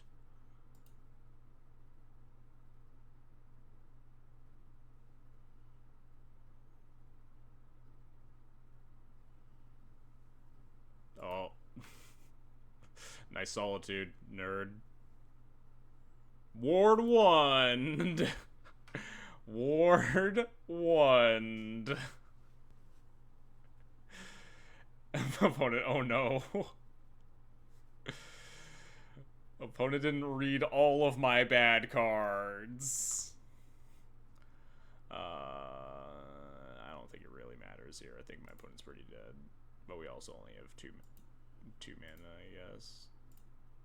I guess we could technically Legend Rule the Crocus to play Cassandra. That's probably better because it has haste and is a 4/3, but whatever.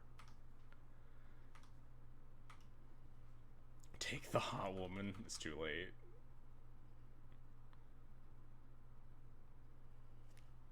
Outside of the various other things happening with Senu. Senu is a really cool card. I think it's very hard to utilize well, though. Like, I think your deck does have to look approximately this stupid to have Senu be an efficient spell.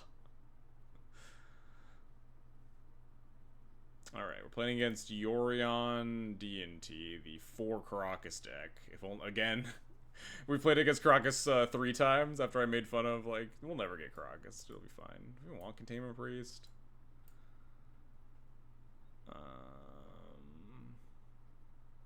Yeah, I think rebuilding this mono white with Wastelands is the play, with Eldrazi being a somewhat a deck in the format.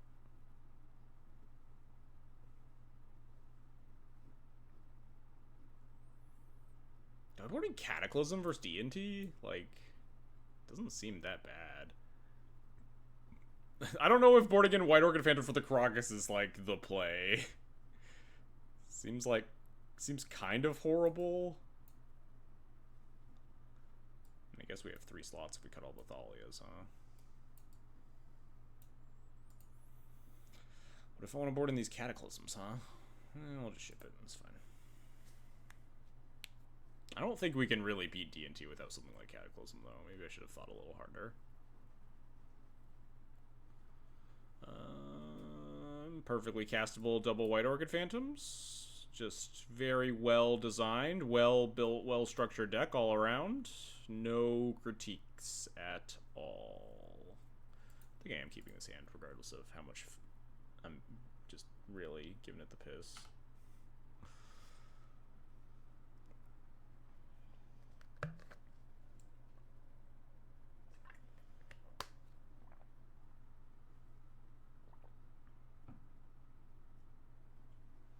Play like Smuggler's Copter. Is that better than playing like Sam? Sam doesn't churn until you trigger it twice. It's kind of an issue.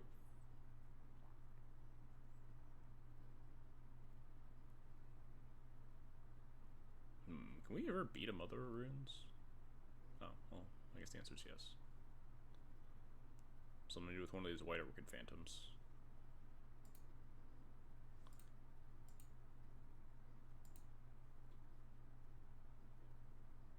We really need a mono white Fable. True. I've tried to make fucking Restoration of Aganja work. Man, that card's way worse than Fable, huh? Just every line of text on the card is worse than the line of text on Fable by like a huge margin.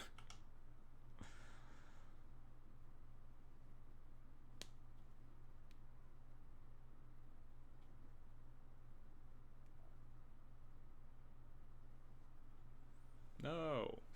2 Mother of Runes. That's cheating.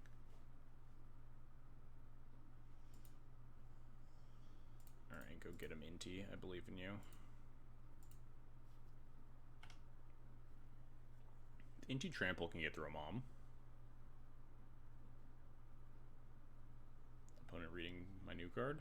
This card's pretty old at this point, right? It came out last year sometime, I think. Oh, fuck. Well, this is what we have the White Orchid Phantom for.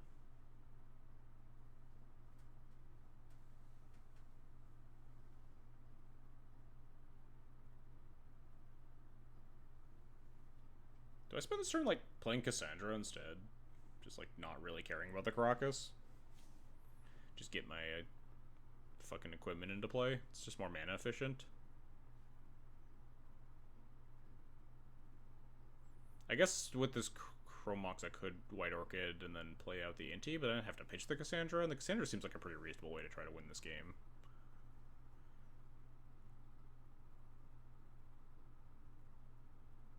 We just talked about the Restoration of Aganja and how, like, it's massively worse than Fable on every axis. We were literally just talking about it.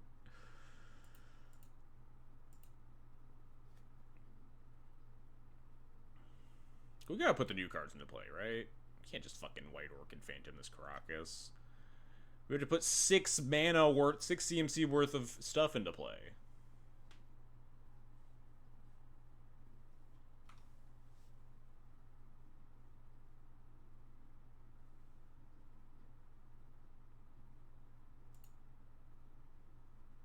White Orchid is still a new card, I guess. You're not wrong.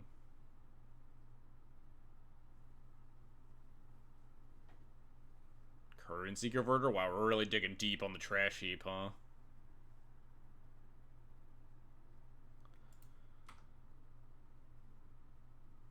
There's no point in attacking here. They'll just always block, and there's an off chance that they have, like, Felia or something, and they can just block and eat, which would just be, you know, a disaster. Technically, we could potentially chip for 2 and, like, bluff that we have a Solitude in our hand or something, but...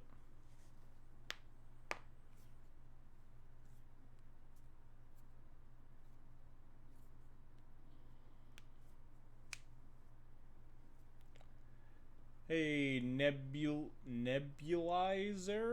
Thanks for the follow, appreciate it. Stoneforge fetch formalware is White Fable. I mean, the part of yes, but also the part of Fable that we're trying to mimic is like the ability to sculpt a hand that made Moonstomp be a lot better. What do they tutor here? Just like a removal spell, Solitude, Skyclave, something. Maybe Skyclave for the spear.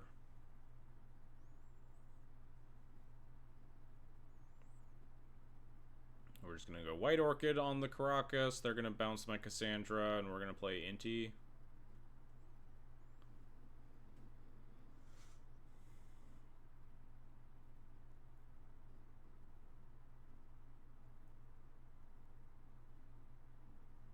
Maybe the solution is play even more pitch spells than mono white. Like what? We want to cast? You want to turn this into like a Squadron Hawk Force of Virtue deck? Tutor Stoneforge, huh? Force of Virtue Reverent Mantra? I'm not reading Reverent Mantra. You can't make me.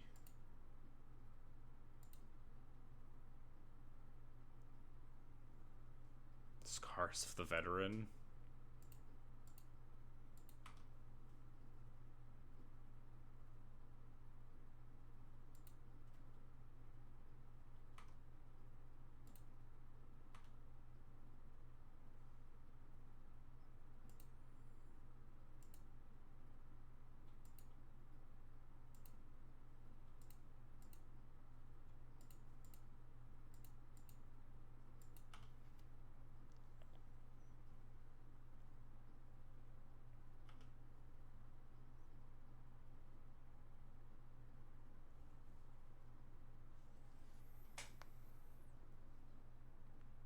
No! Cheats. Hey, we got White Orchid Phantom to put the spear on. Just get like Ultra here.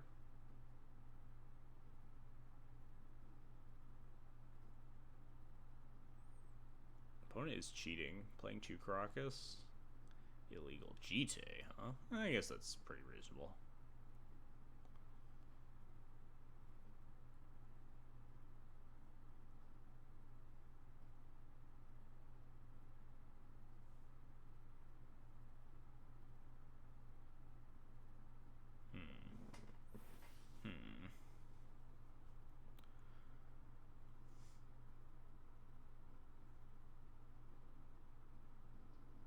How do I want to do this?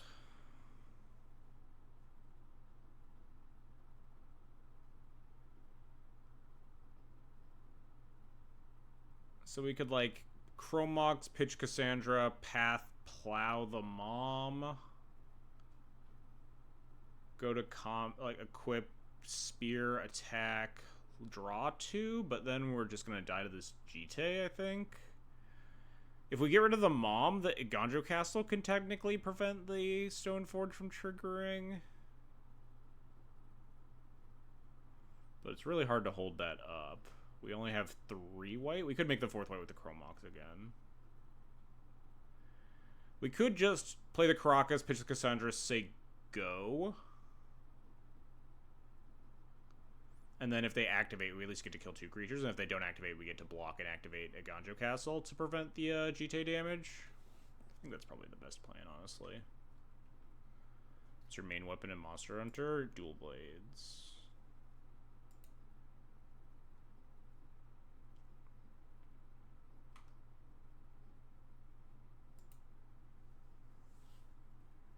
Iganjo Castle actually doing something? First time in history? Oh, wait, no, Iganjo Castle doesn't do anything, because this White Orchid Phantom isn't legendary. Hang on. Rewind. We were almost confident that it could do something, but I was wrong. I made a horrible mistake in my analysis.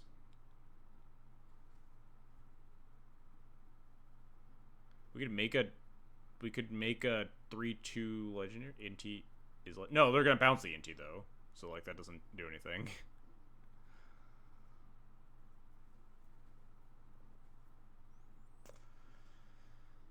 Protect the Inti with Plaza of Heroes. Get him. First strike is good. Yeah, first strike, like White Orchid by itself does just hold down the fort still, without using a Iganjo, which I guess is fine. Which means we equip the spear just to pay 2 mana.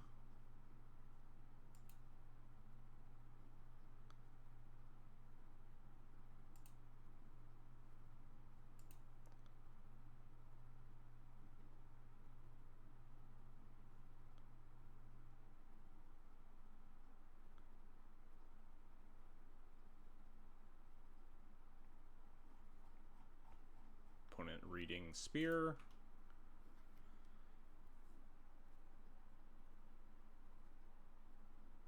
Yep, they bounce Inti. Could recast Inti here, honestly. Just continue to tax the Jite. We only need to hold up one removal spell here, presuming that they're going to activate the Mom to try to get the Jite counters. This is bad for some stuff, but not bad for other stuff.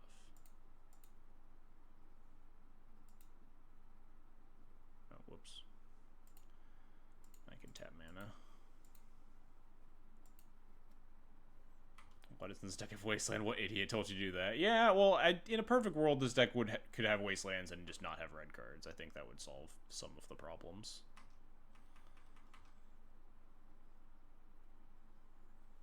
Also, it is Karmic Justice that I was like, who could possibly put Karakas in their deck in 2024? And then we played against 3 Karakas decks.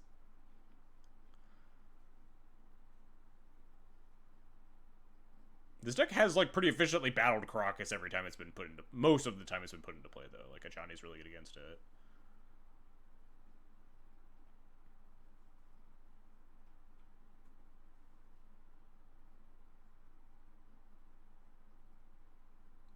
That's actually really bad for me. I was kind of thinking that playing the Inti is really bad against that specifically, but that it was kind of worth it.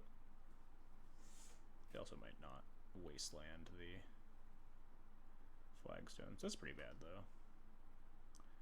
Now they just Solitude the White Orchid. Yeah, I mean, we're probably just gonna die here, huh?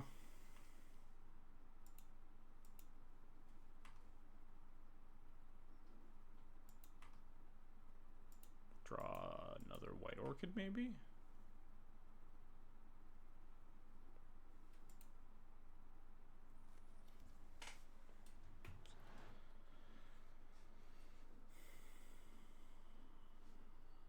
I shouldn't have played that.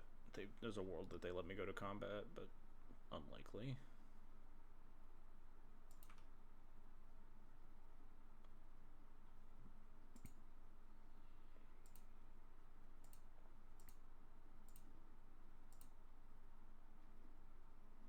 Yes, this doesn't hold up. Andrew doubles. It doesn't matter. We're losing this game. It's fine. Holding up the Agandra doesn't matter. They have a Karakas. They can just bounce, equip, attack all. Minus Mom, we lose. It's whatever. Alright. I'm good. Also, this deck should have a Laron on the sideboard, but sideboard was just kind of me throwing stuff at a wall. Play like 2 Larons in the sideboard or something. Definitely makes sense in the legendary type old deck. Let's talk about this Cataclysm again. I think these Cataclysms are like actually one of the strategies to win this match. What do you cut, though? Flowering is really good on the play. Shave a Cassandra. Shave like a Mox Amber. Shave a Chrome Mox, maybe? I don't know.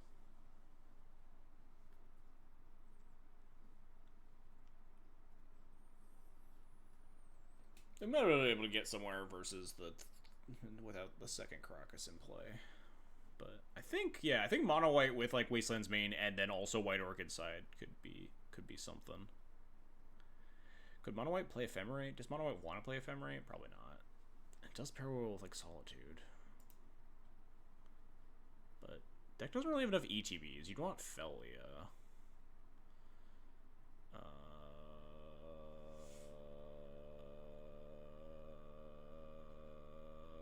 Say it actually gets there. 2 Flagstones means we have a red source eventually. Actually, it means we just have a red source on turn 3 for Gut, right?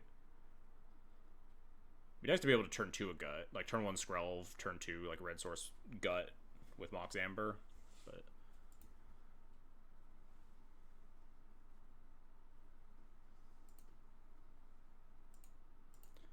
get him, Skrelv! It's a little awkward that we can't actually protect the Skull with Karakas because we need to play out these Flagstones to set up our red mana, but... such is life. Maybe they just, like, killed the Skrelv on turn 1, too. I don't know.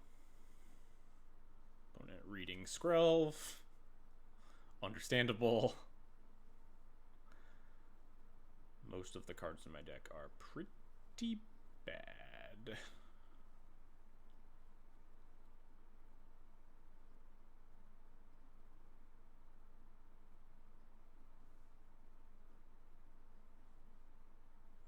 But yeah, if this was just like an Ajani or something, or a Adeline, this hand just like looks a little bit better. The red mana just makes things awkward.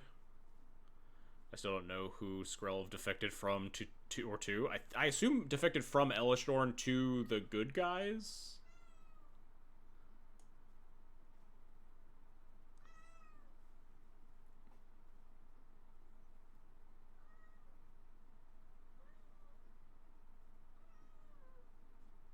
No, Thoughtseize. I can't beat Thoughtseize. My hand's all bad cards.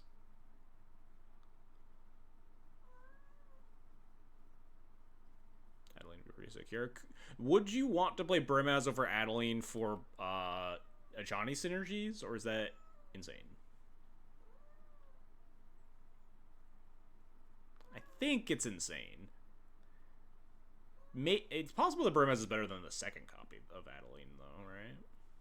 Absolutely not. Yeah, pretty cool. My Senu, no!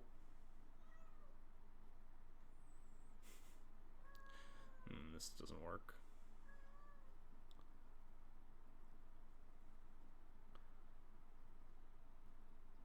Brimaz plus Ajani would rock. Yeah, it would be objectively cooler than playing Adeline.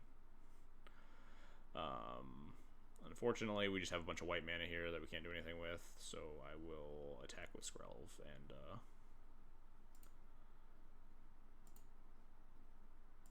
go get my tapped thing and hope I don't get wastelanded.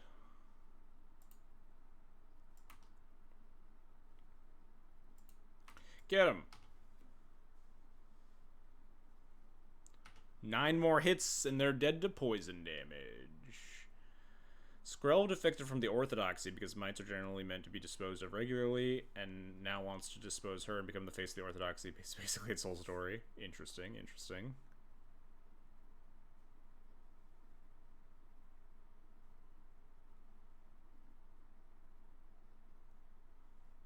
I mean, Caracas, Mox Amber, Gut, hold up Caracas, send with Skrelv, sack the Mox Amber to Gut isn't bad here.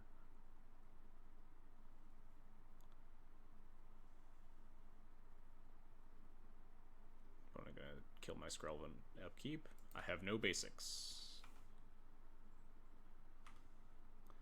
My turn is a lot worse now. Fuck. We can't plow this and play the Gut. Because the Mox Amber taps for red.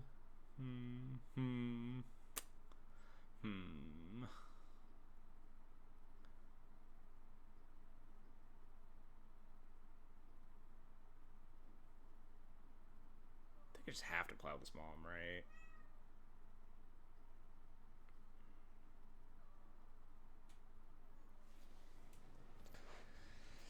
It's so bad, but yeah.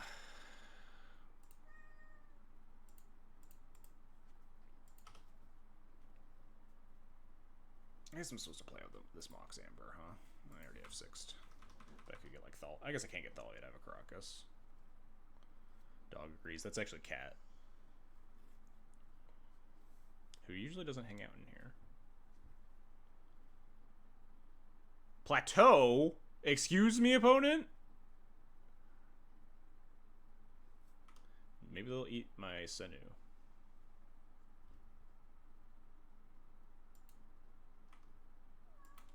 Yeah, I assume it's just like sideboard Magus. Like how we microsplashed for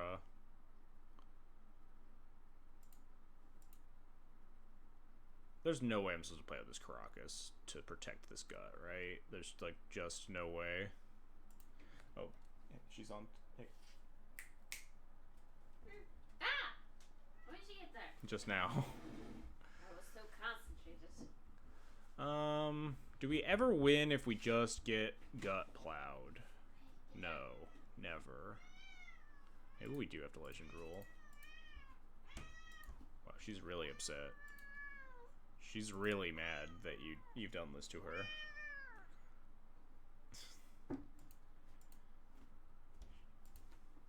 I've done nothing to her.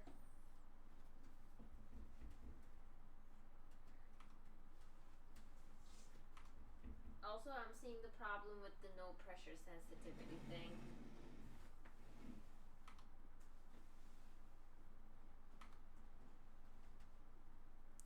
What's up, Dukes? Chat wants to know what you did to her. What? Chat wants to know what you did to her. Why is she so mad? She jumped on the table and started knocking my shit down, so I took her off of the table onto the ground. Maybe you should have let her knock all the shit off. No, I'm in the right. She should stop jumping on the table. She seems a little upset. I will throw her on top of you.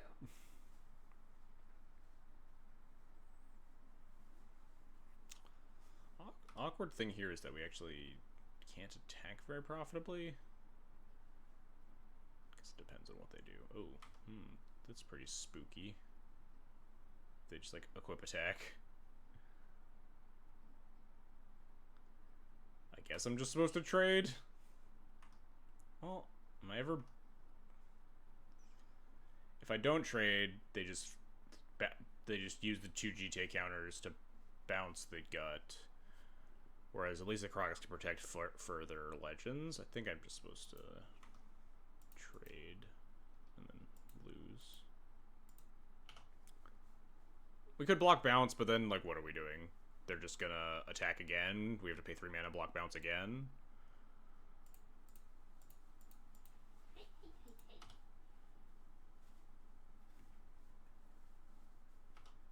I think with the Caracas in play, we have better chances of like protecting a follow-up creature from the GTA triggers, assuming that we had like found something. But if they just like play a creature, then we're probably pretty hosed. Like that one. Shut up. Yoshimaru also dies. All right. I've had enough. Let's rebuild this deck, huh? We're 1 in 3. This deck is actually like had some powerful things, but definitely felt a little bit misbuilt. We can drop and it's only 10 o'clock. We can try a new iteration of the deck. Let's try the mono white. Oh god. We can fix this. We have the technology. Get this shit out of here. Mono white might as well be I mean, that's objectively not true, right? This deck is doing a very different... this deck has an extremely different game plan than D&D does. Get the Sokenzen out of here. Get these Plateaus out of here. I think you still play Plaza, because it just casts most of your spells, and it's like just a utility land.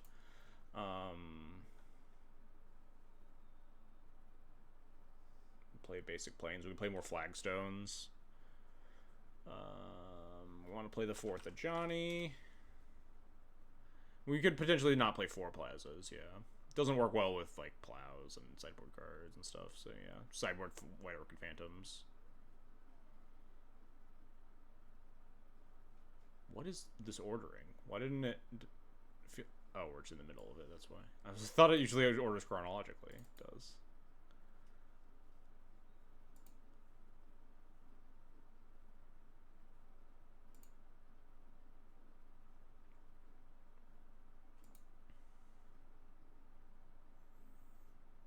Extra Ganja for non-grief removal spells with being mono. Yeah, we could play another second Ganja seat. I wouldn't hate that. Do we play the one of what does Minas Tirith do? Minas Tirith. Yeah, I think you play 4 flagstones, especially because like you're just a Cataclysm deck, or at least you could be a Cataclysm deck. You probably are because you have no good grindy game plan. All right, what the fuck does this do? Enters tapped unless you control legendary. Draws a card only if you act. Maybe play 1 for funsies, huh? How about that? What art? Why are there like 18 arts? I guess this is a very iconic Lord of the Rings place. I don't like this angle. The angle's kind of ugh. Kind of don't hate this one. This one looks like the pack one, but it's kind of boring. Let's play this one.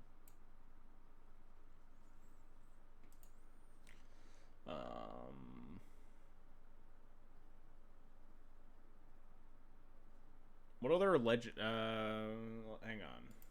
Let's do this together, chat. Let's go to Scryfall and find what mono white legends CMC3 or less. It's just like Adeline Brimaz, right? We were already playing all the playable ones.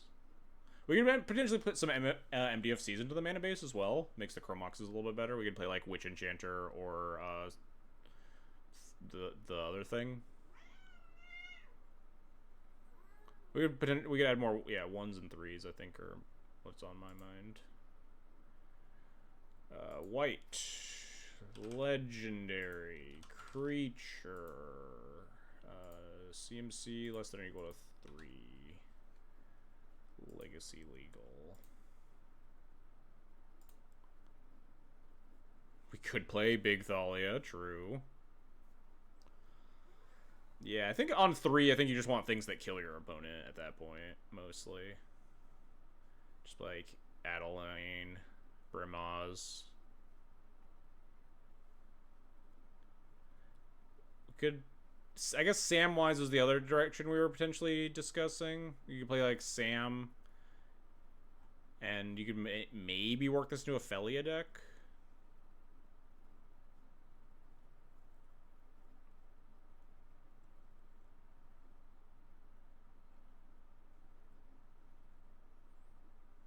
None of these cards do anything, huh? Play like a Kithian.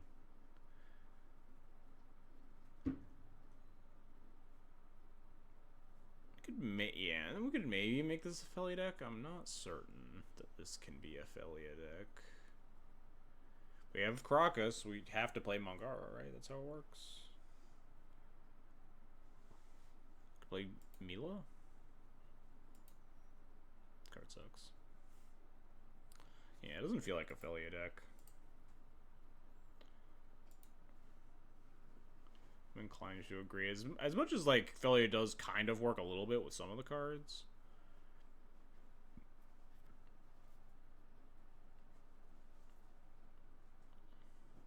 Tyrannica on the basis that she's... I don't know what these cards do, guys. This guy... here we go. A Crow and Veteran. Wow, this card sucks.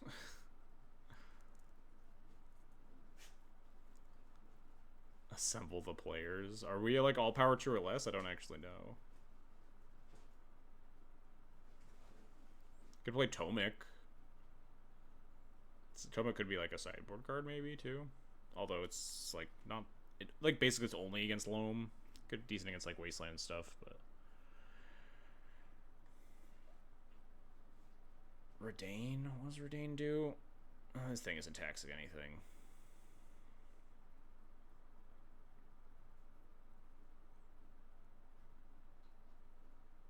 The Falcon, dude.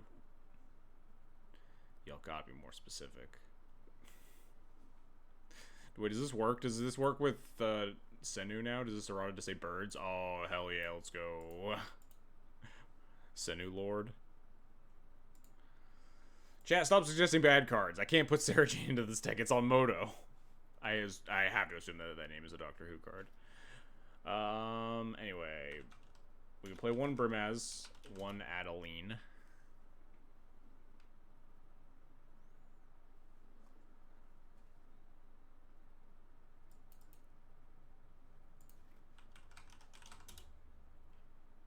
Kellen.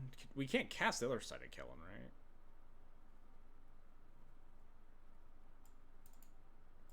Unless there's a second Kellen, which there very well might be. There are like 18 Kellens, aren't there? We play this. Sigurd. It's attacking or blocking creature. Wow, this card fucking sucks. Never mind. There's 4. There's 3. Yeah, sure. Alright, what if we just did this?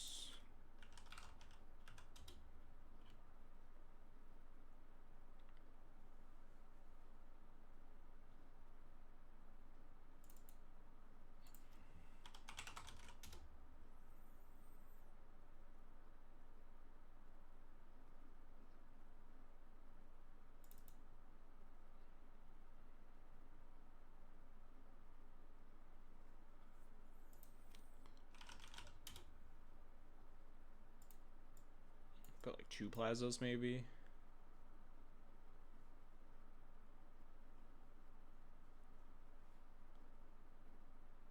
Play some fucking sick-ass Assassin's Creed planes. Wait, why don't let me play this Minas Tirith? Oh, okay, sure. I guess we have to play that Minas Tirith.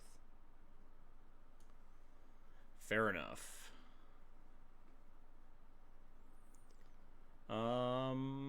I think one of these should be... I think we want to go less Mox Ambers, especially because we don't have any, like, ways to, like... Third Adeline. That's what the Brimaz is for! We gotta have a Johnny synergies. Are there any other playable 1-drops? Probably not, right? Third Adeline and a Brimaz? That's so many. Maybe you just have to be an aggro deck, though?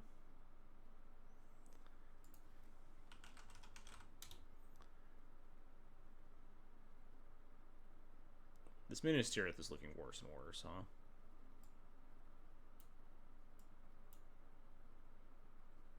I feel like you want more ones to effective to utilize Mox Amber a little bit better.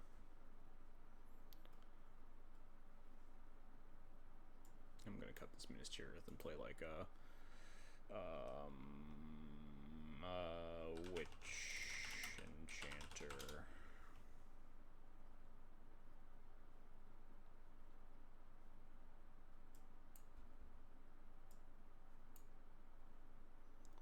Something like this. Play Laron in the sideboard. Card that I kind of forgot existed.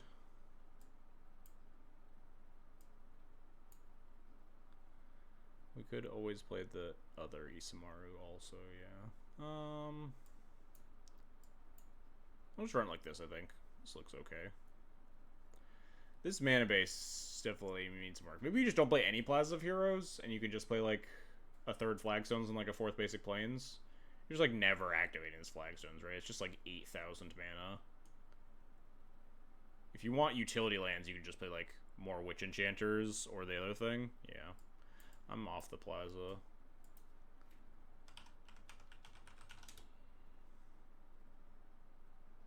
Cavern is unplayable. I imagine so, but I have not done a succinct creature type count.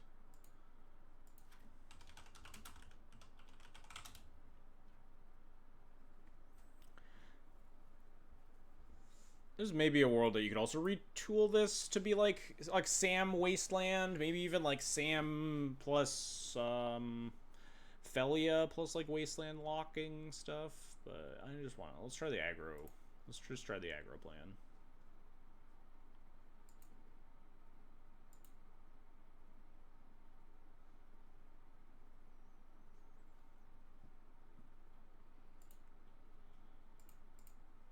I never got my sub. I need to go yell at that person on Twitter.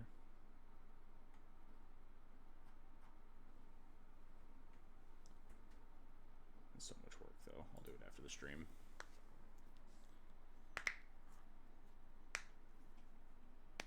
Senu has honestly felt like pretty reasonable. The Cassandra stuff, not as much in this deck.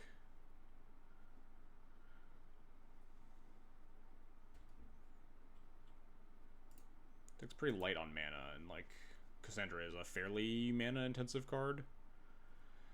Am I supposed to keep like fucking shit-ass hands like this? It's just like cast a Johnny on turn 2 on the draw. Cast Flowering of the White Tree, turn 3.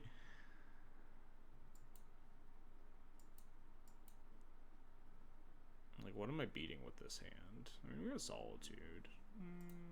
Maybe I'm supposed to, like, mulligan for aggro hands, but...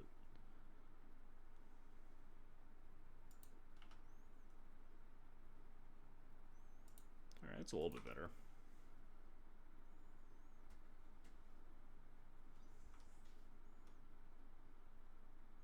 I wonder if I'm supposed to lead Caracas versus turn 1 Polluted Delta, just thinking about Scam going, like, into Matraxa or whatever. I guess I can always... Oh, it's the blue-black Dreadnought deck, sure. This Burmester will feed families. I really don't think it will. Why is there so much Stifle now? They got new toys. New toy? Singular? I guess this Stifle Knot deck also gets to play Frog.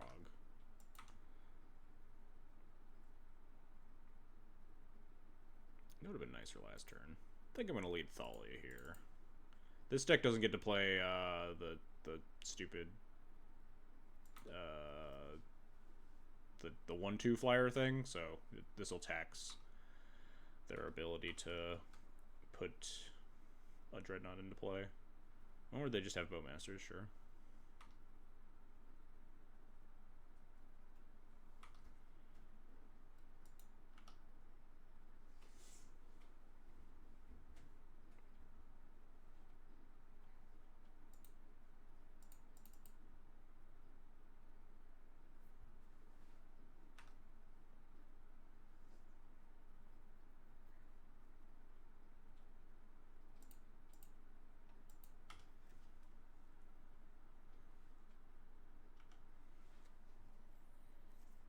I think every card in this deck should just be eroded to be a cat, honestly.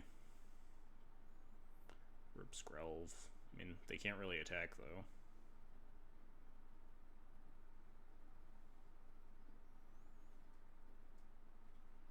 Oh shit, that's actually a pretty good series of draws, huh?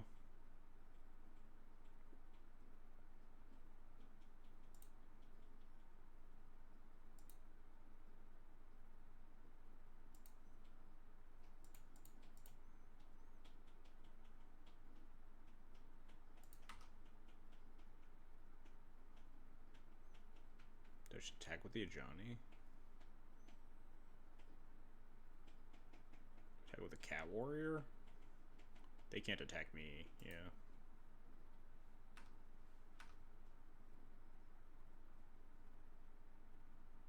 Huh?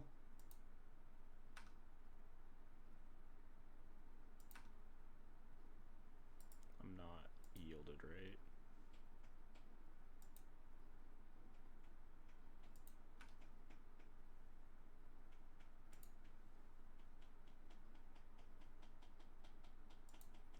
Is the Johnny backside still as good? I mean, it's not clearly not as good, but it's still pretty good. This is a bizarre looking block.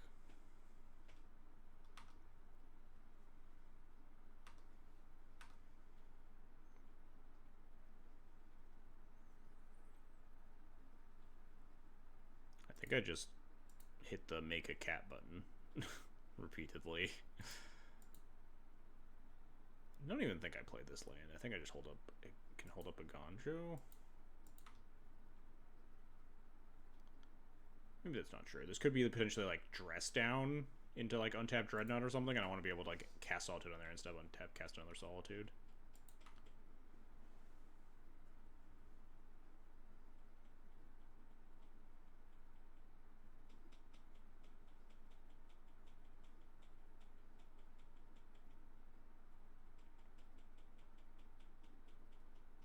Deal.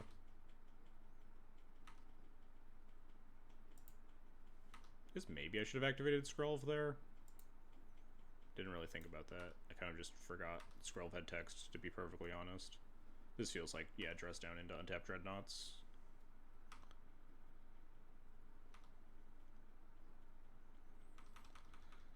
So we play out the land so we can cast Solitude, untap, cast Solitude.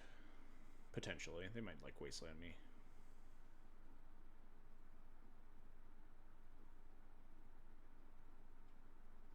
I definitely should have activated Skrelv. That was dumb of me. Wait, that's how this card works, right? This deck is like, it's like... No, this isn't protection. This is protection from removal spells, and you could proactively use it to attack 3 creatures, but you can't use it in combat like that. They just don't even have Dreadnought. Okay. I'll be honest, I have not read Skrelv. Opponent moves to discard.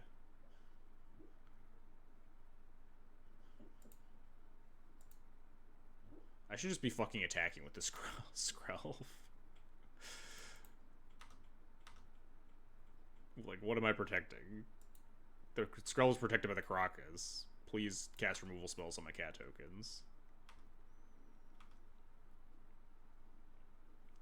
Another end-step dress down.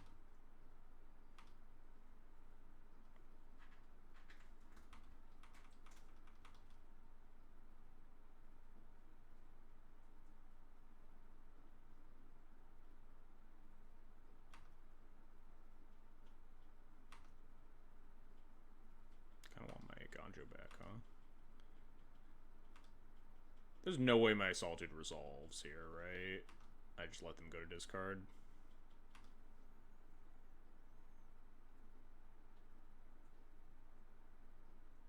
So now we can at least try to resolve Solitude through days.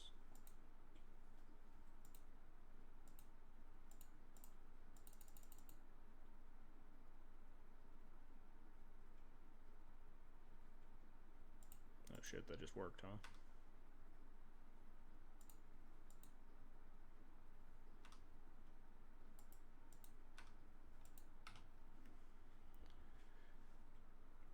God, the the summoning sick aura on old border white cards is really hard to look at. I'm not gonna lie. You got it, Chief.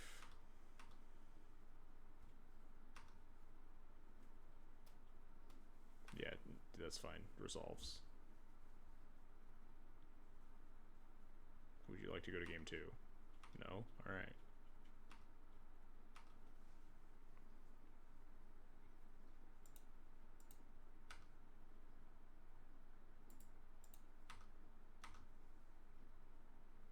Hey, we did it. When Scrollgraph printed, I played against the Infect player, put it in play, and I assumed it was like Mom for like 3 turns with the Caracas on my own side until I actually read it.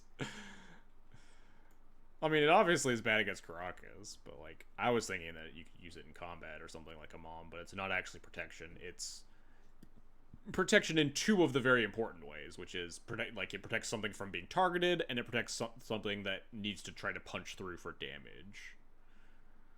But it does not protect in combat, and it does not protect from damage-based sweepers. You thought I had like giver text? Fair enough, I guess. So what the heck are we playing against? Stifle Knot?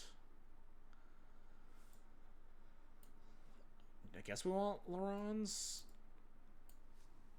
You got a new cat up there now. Oh my god. Some of us are busy. A bunch of Bowmasters is really annoying. Get down. This one's not as loud. Probably afford to cut like Kithian. Maybe shave Thalia's. Something like this. Probably fine.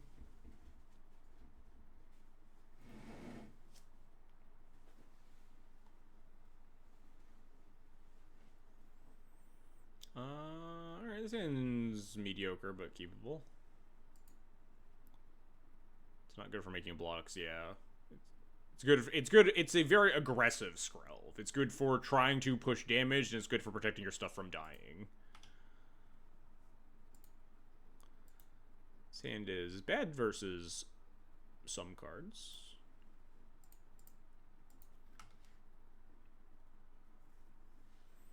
It's also good versus some cards, so you know. Win some, lose some. This is a cooked legacy hand for sure. Powerful Magic the Gathering going on here. Yeah, that's one of the cards that it was pretty bad against. Oh, never mind, we're fine. Easy peasy. I kind of want to wasteland them. No, they're a Stifle deck. We want to cast our spells for sure.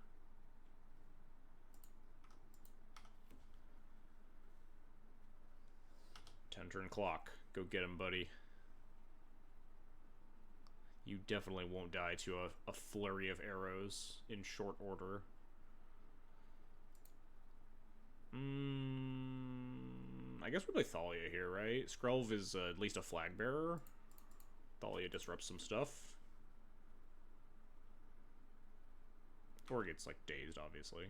But such is life. This disrupts, like, a dress down turn.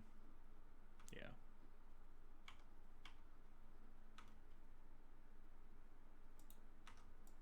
Really want a Solitude to pair with one of these fucking Senus. No. She's going. Stop her.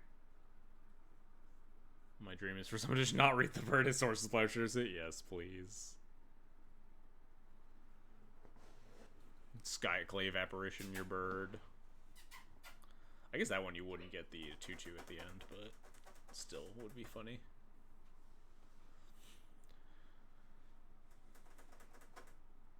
Chrome Mox would be kind of juiced, honestly. Wasteland my Wasteland. No, just Dress Down Dreadnought. Oh, well, we have Laron and a Prayer here. Oh.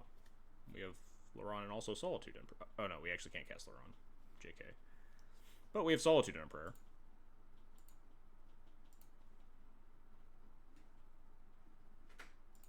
Hey, kitty.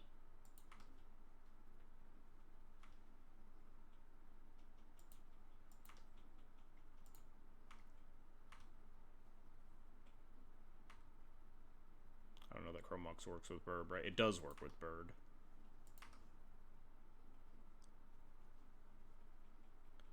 I'm gonna cast this. Obviously, they can Wasteland my Wasteland, but now we get like Burb online. We can scry into more lands. It does notably turn off your Chrome Mox, but Hey, kitty. Toxic may be actually relevant, and they're 25 life and 3 Toxic. 7 more hits. Also, apologies for the deck list because, yeah, there it is.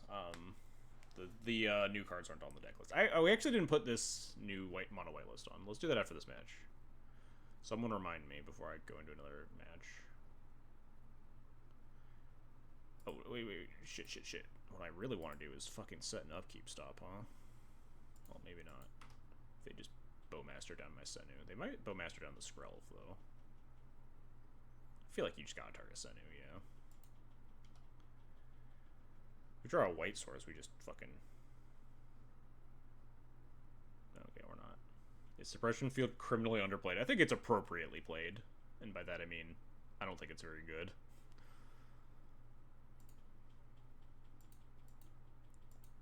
The new Summoning Sickness animation is a lot. Yeah, you're not wrong. Do we just want to, like, go into a holding pattern and wait here, not be aggressive? I guess the Ajani already holds down the fort pretty well, huh? This is hexproof from that color, yeah. Maybe they'll just, like, block again for no reason. Dang, they learned their lesson.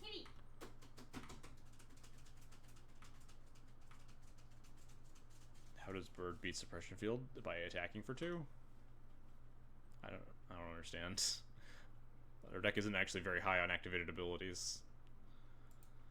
This Stifle, that'd be pretty bad for me. Hopefully it's not.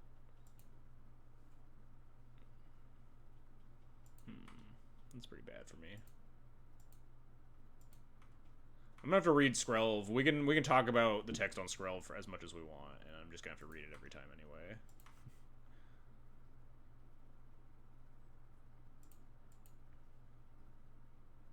Hey, at least we get we actually sack the Ajani, huh? Or sack the cat token, or the flagstones. The bird they're referring to is Nadu. Sure, I guess that's also fair. But like Nadu isn't exactly taking over Legacy right now.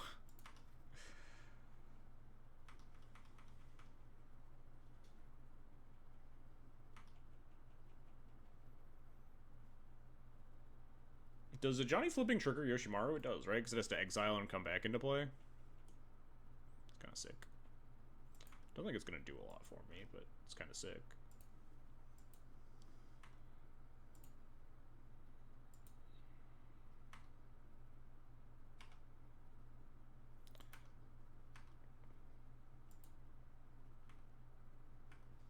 It's kind of awkward because I would have to plus this instantly, or else the Null Drifter just eats it. We have a lot of draws that could just kill the Null Drifter. It's possible I was supposed to wait a turn. I see playing all modern cards, my bad. I guess that is fair. That's understandable. Almost every card I have in play is modern. There's like one Wasteland hiding out in the graveyard. Alright, fine. We just don't draw lands, mana sources at all, it's fine. We can go to game 3. Hey, kitty, get down from there. Cut it out. Get. She'll be gone for 20 seconds, tops.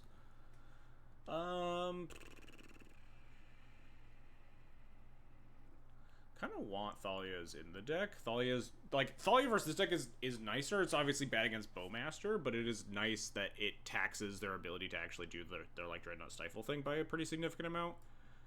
Like making End Step Dress Down cost 3 mana, making like Stifle Null Drifter cost 5 mana. But what am I cutting if I'm doing that? These Skrelvs have been kind of awful. Mostly just been 1/1s. Like cut the Brimas maybe. Run it like that. How are we gonna get a toxic win without Skrelv? True.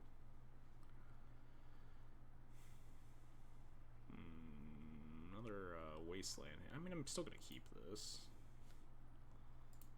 They can't always have Wasteland, right? Right, chat? Thing is just fine. Senu. Skrelv probably dies. The Senu has to like exile itself to scry me to more white mana, but we could probably get somewhere. It's kind of funny that Senus can like juggle each other, right? If you have a Senu in exile and a Senu in play, you can attack with it, and then once it's not blocked, trigger on the stack, you sack your current Senu to scry 2, gain 2 life, and then the other exile Senu comes into play.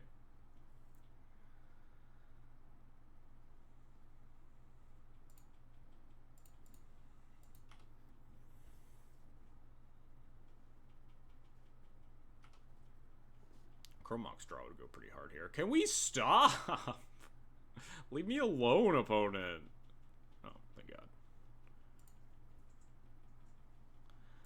I'm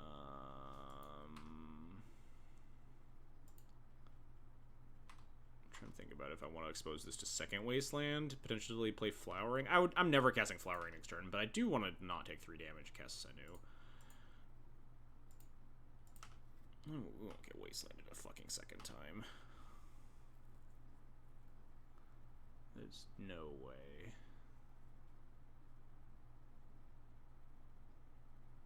Sure. I'm going to cast a 2-drop.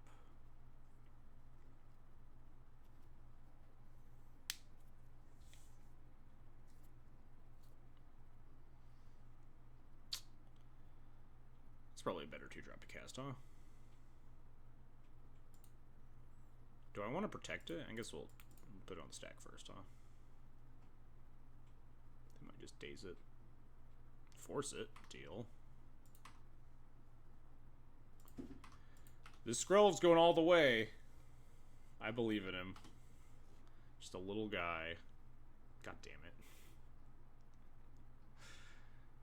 Can we fucking stop?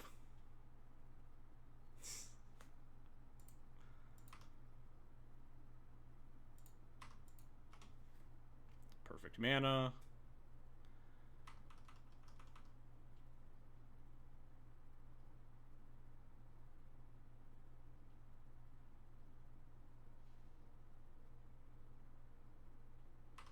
Fetch a basic swamp that I'm sure is in their deck.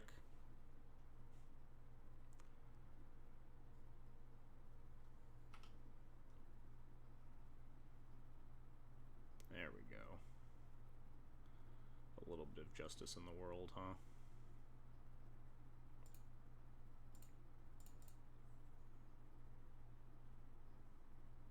I think we want to actually protect the Senu because of this, like, Senu synergy. Like, again, like, Flag Bearing for the Senu is kind of nice here. If we can just get to a stage of, like, juggling Senus, it's pretty powerful. It's also way worse to attack into Orcish Bowmaster, yeah. Another force to target Skrelv.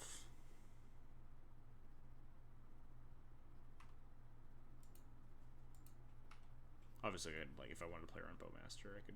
No, attack first, then Senu's really bad too, but it's whatever. Please. Are you joking, opponent? My God. Just triple Wasteland, double Bowmaster, force a will me, sure. White Source still puts us pretty far in the game.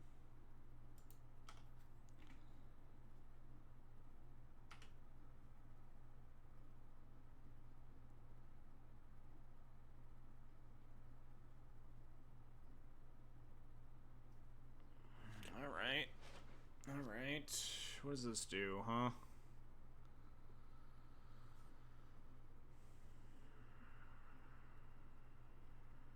think it plays Senu?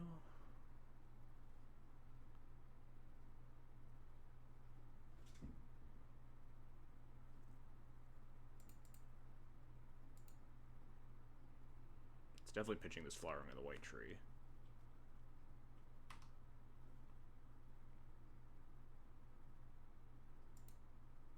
Maybe it plays Yoshimaru? Yoshimaru getting to a 2-2 bricks the board faster, so yeah.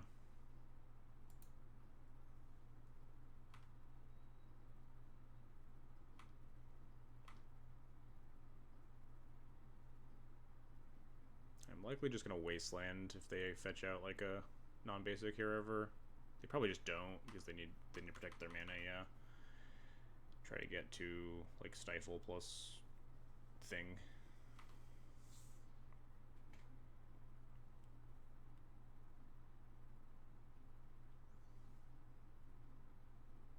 Hey, JV Celestini, thanks for the follow, appreciated.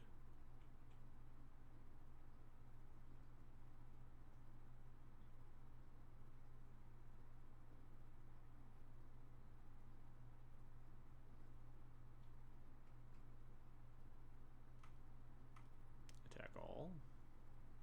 Yep.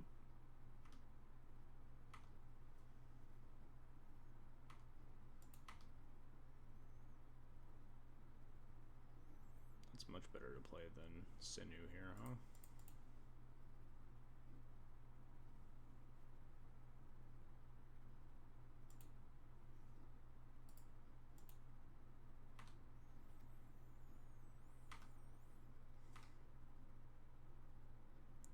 I don't think I'm allowed to attack. 9's not a lot of life, but also they're at 14. Kind of want to put the pressure on, but if I attack and then they attack all, what am I doing?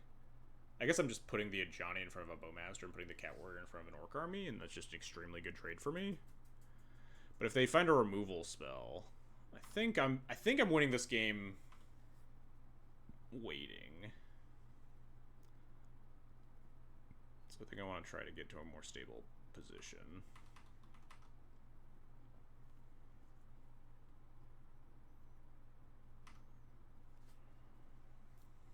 Opponent cheating, putting good cards in their deck to draw. Meanwhile, none of my cards are good, so I can't look forward to drawing them.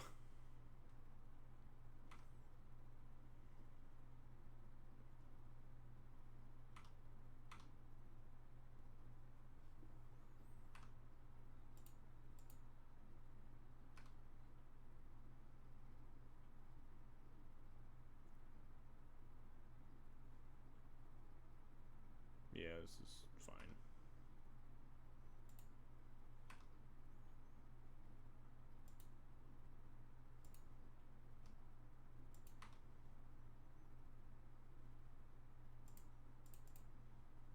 I don't think I'm supposed to wasteland, especially because we did the Laron now. But Yoshimaru also can't attack here. That's fine. Yeah, the attack probably meant that we were going to get removal spelled, but that's fine.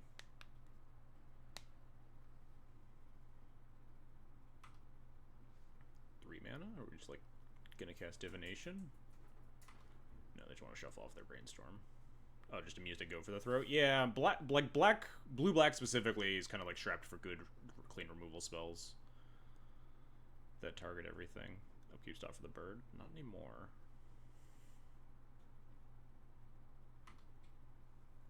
Am I blocking? I don't think I am. Yeah, because this thing can gain 2 and scry 2 as well.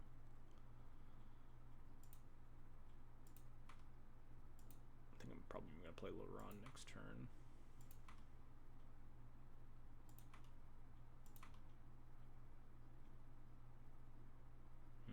Worst possible.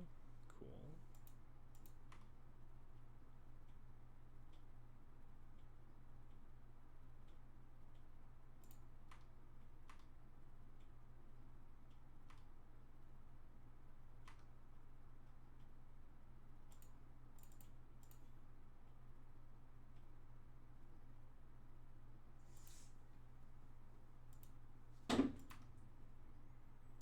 playing Laurent here, but if they had Stifle Knot, they would have hit me with it by now, and we still have this Plow as backup.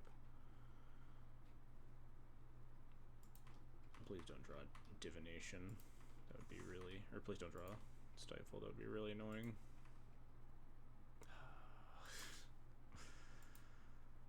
Guess we can Plow that. If they attack, I'm blocking with Senu, because then we can untap, Plow the Null Drifter. Yeah, block with Senu, exile, untap, Plow the Null Drifter, attack with Laurent, get back the Senu.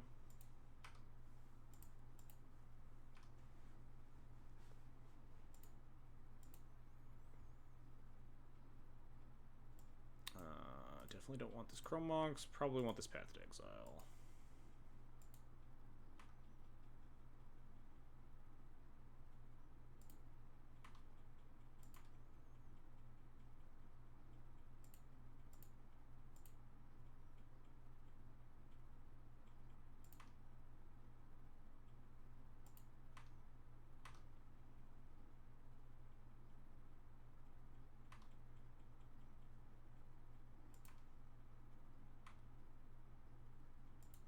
There's really no point in wastelanding. My opponent just has like a bajillion mana.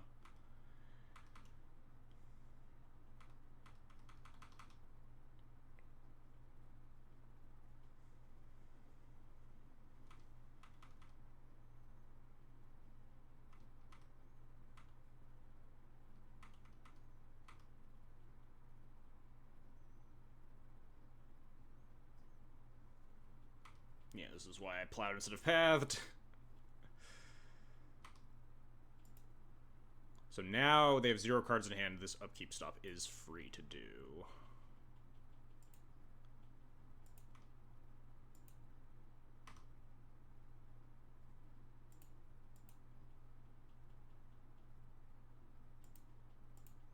Yeah, I'll keep drawing removal spells.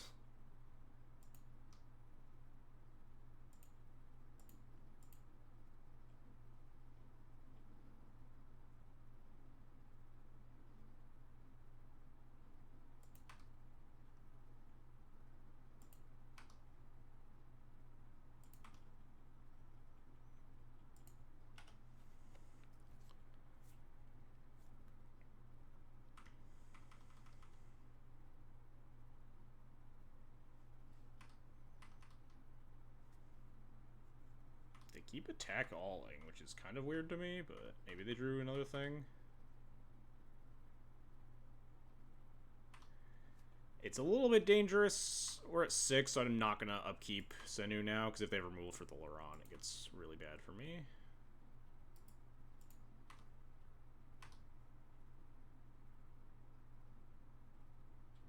Yeah, like that. So let's see what this ends up targeting. Because if they target the Senu, then they get hosed really bad. They just get incredibly hosed here, because now I sack the Senu and plow the Bowmaster, and then the Senu comes back because of the Laurent. And they don't get the army because the Senu's gone. They just get obliterated here. The bird keeps providing, indeed. They're gonna go to 7 down to 3 here. Do any of these cards matter? Do I just want to put stuff to the bottom in case they find like something scarier? Or do I just want to draw a Johnny because it's 2 bodies? I think a Johnny's better than my average card.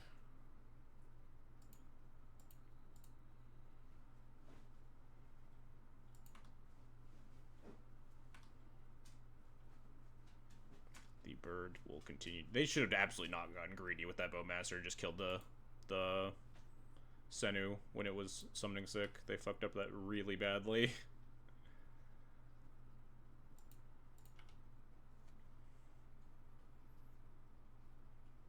Just attacking and saying go and trying to get me in combat there looks so greedy. You also just lose the Orc army, so it's like not even like getting to block the Laurent isn't huge anyway.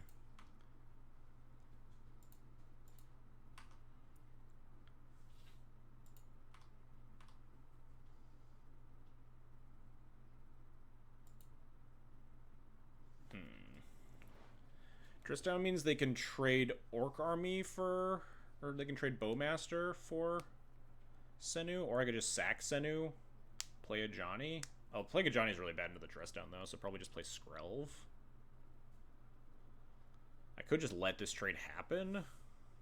Seems kind of weak. Yeah, I think I'll scry and gain 2 again. Don't think I want either of these.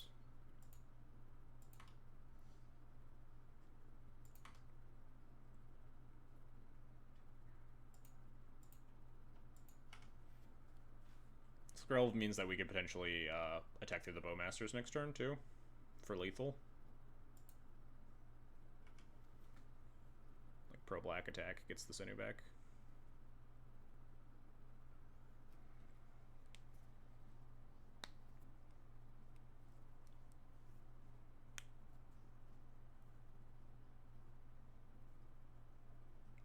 Still lethal. I guess not lethal, because the Psychic Front gets to block the Senu now, huh? But it puts them to 1. And forces them to discard their card in hand. Is there anything else I can do this turn? Am I paying the 2 life? Yes, because I'm playing the Ajani here is good. I could potentially pitch the second Laron to not pay 2 life. But I think 2 life is fine.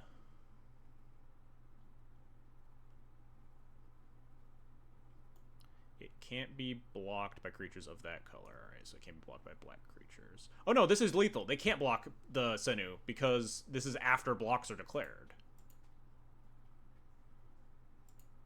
Unless they have a removal spell here.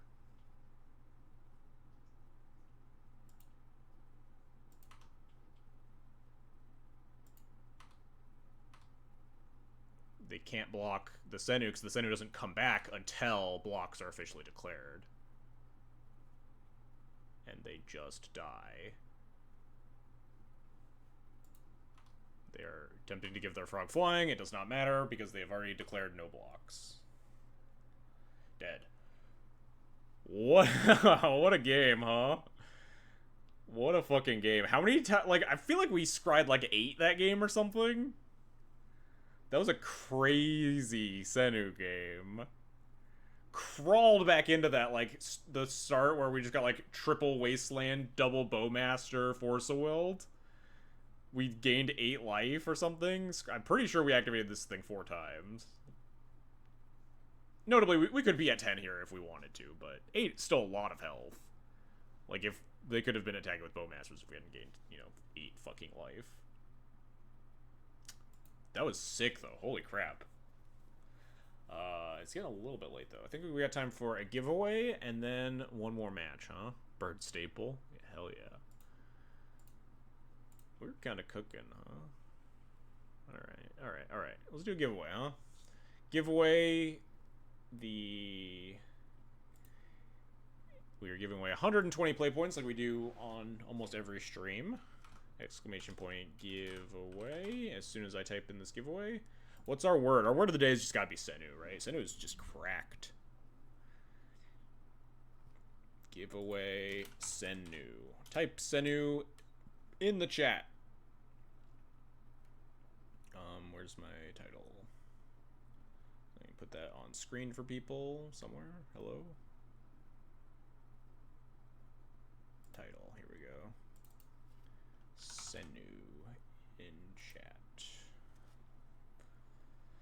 Giving away 120 play points to one lucky viewer who enters the giveaway in chat here. Let's export this to Flex Slot A. Create new deck. Mono White Senu. Yoshimaru, your name is out of the deck list title now. Did I export? Yeah, I did. Create. Did it go? Did I do it? It didn't load a new deck. Oh, Mono White Senu. There we go.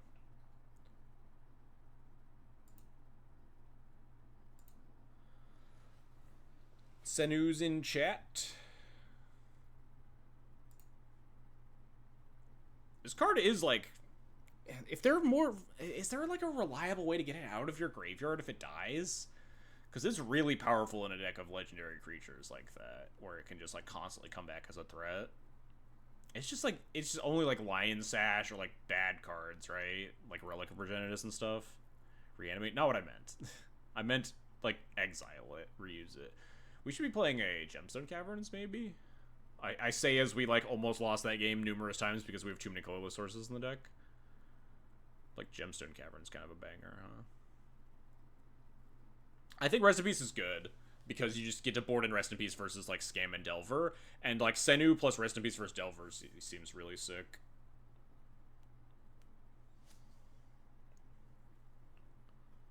You'd even maybe just play like more Rest in Pieces, less Containment Priests.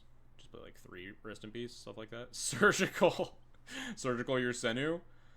Surgical your own Senu, exile them all, attack with Yoshimaru, put all of them back in play, 3 of them die, but you trigger Yoshimaru 4 times.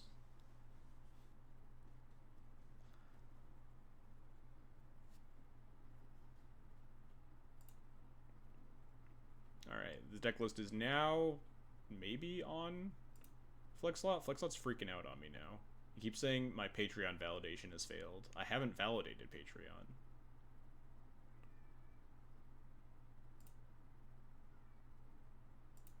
I don't have my Patreon connected to my Flexlot. There, I fixed it. Mono White Senu is now on Flexlot. Hell yeah. Is there kind of any weird escape card you can do in Mono White? The really bad Elspeth, yeah. How many white sources is this? Are we like being do we have a disrespectful number of white sources? We have 13. No, we have 17. This is a pretty respectful white count. We have 17 white sources plus Mox Amber, which is, you know, not really a white source.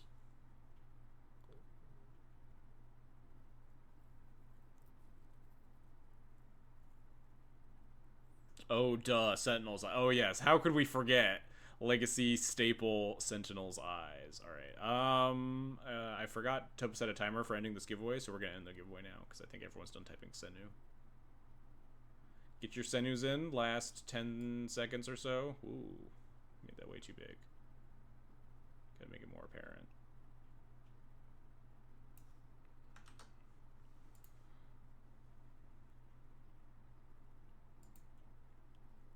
Alright. Exclamation point. I always type exclamation point play point. Exclamation point giveaway. Moto says it's on maintenance, but you guys are online.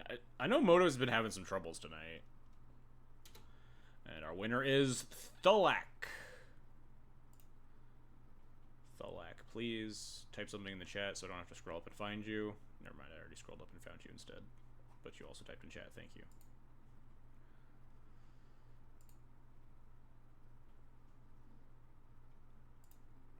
Here is your code. Thulak. There you go. Enjoy. Hope you enjoy the play points. These are sweet giveaways. I've been really loving it. Shout out again to Daybreak for the cool creator program, letting me give away these play points on my streams. Always a fun little time to engage with the viewers, or yeah, engage with the chatters a little bit. I'll play one more match with this. I feel like we're cooking a little bit. You gotta shake off the rust with the bad pile. This list has got some spice.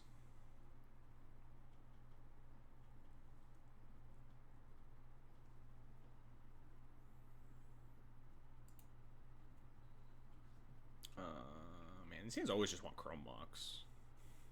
This is fine. We got like Skrelv into 2s.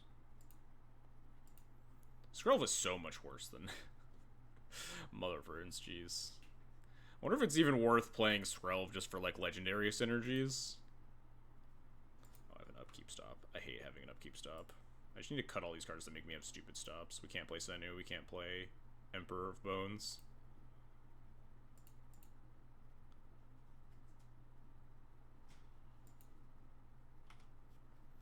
Opponent reading Skrelv. Oh, there's a cat on top of the desk here. Hey, get down.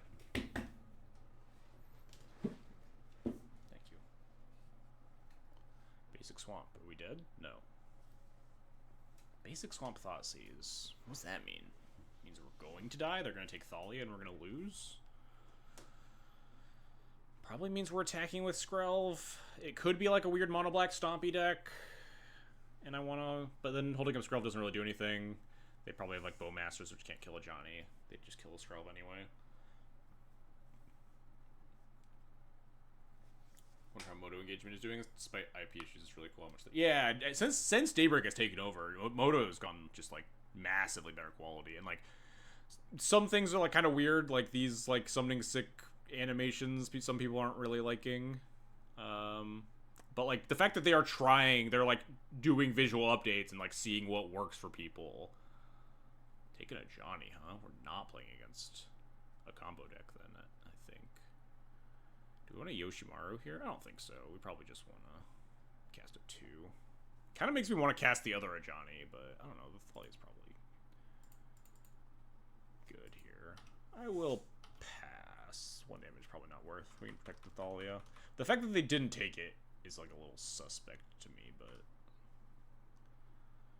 we'll see. I don't really know what they're on. Yeah, Bowmasters has to target the Skrelv, which is nice. An option for something. Yeah, you shouldn't. Didn't you used to be able to turn off summoning sick animation? Draw land would be sick. Yoshimaru and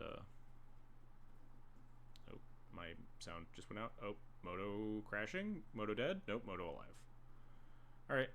We get a Yoshimaru into Skrelv here. Just kind of fine.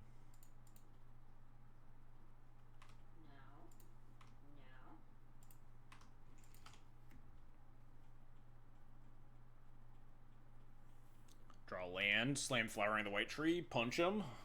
Don't draw land, cast a Johnny, punch him anyway.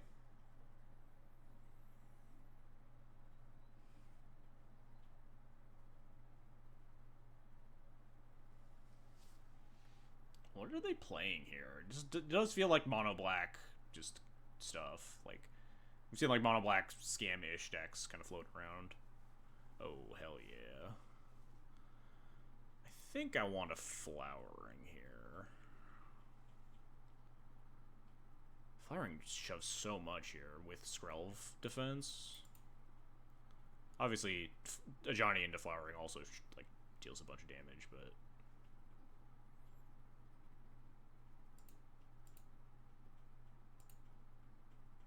Nice Fatal Push.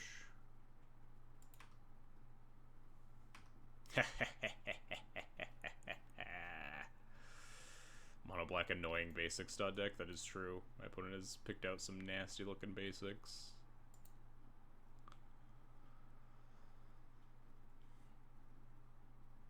So what are the Skrelv synergies in this deck? I guess it's Mox Amber, yeah. If you're a Mox Amber deck, you just kind of have to play Skrelv over Mom. I was just thinking about, like, is it just Yoshimaru? But also, you can give it Ward 1 with Flowering. It works with Senu. Yeah, it needs to be Skrelv. Don't really know what to expect. I kind of just assume Grief Reanimate. Fetch lands make me think that they have the Descend guy, perhaps. Although they showed us Fatal Push, so there might just be a couple of fetches for, like, Fatal Push plus this Surveil land. But my assumption is, like, mono-black scam stuff. Bowmaster, Reanimate Grief, Troll, various mono-black cards. Maybe Barrogoyf's Nethergoyf or Necrogoyf? I forget which one the MH3 one is.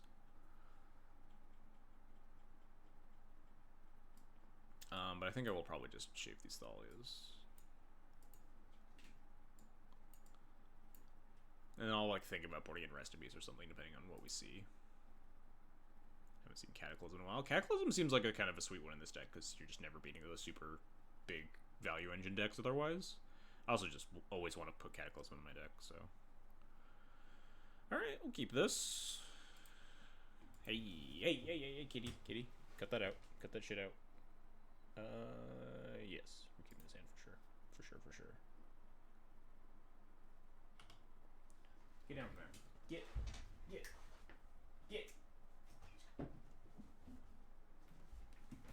Getting thought seized, sure.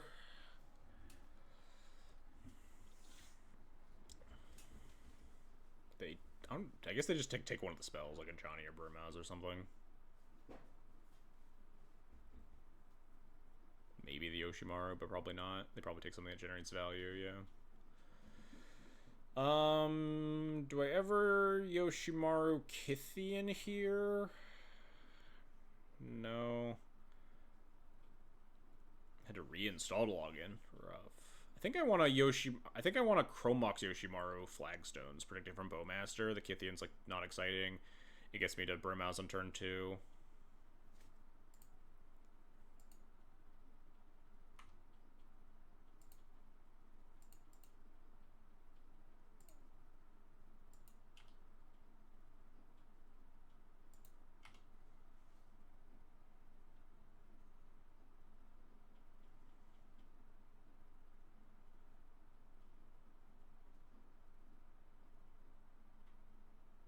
Pitch this right now. Yoshimaru's probably not attacking. So there's a chance we want to end up casting this Senu, and we just cast the Burmaz. Yoshimaru's never getting to attack here, right? There's just no way.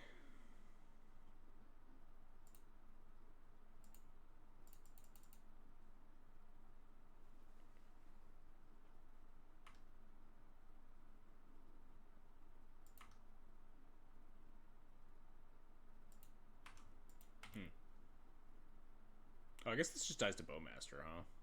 Maybe this is stupid. Although, I could never play around Bowmaster. I could just not attack. I think I just shouldn't have attacked.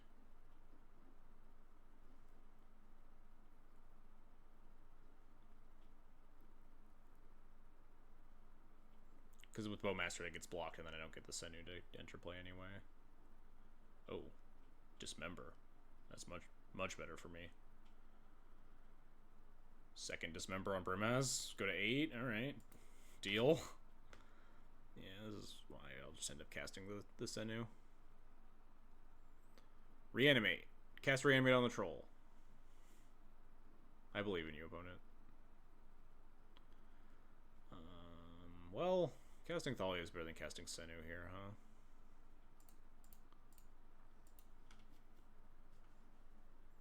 I was joking, but I think they legitimately are trying to use tilt basics. It does kind of feel like it. Like, fucking white border on, like, what are we doing here? Like, they went out of their way to put in, like, one of each of, like, the ugliest basics they could find. My Senu, no! It's over.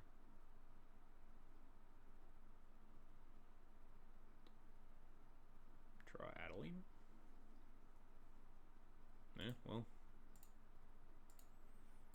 Go get him, buddy.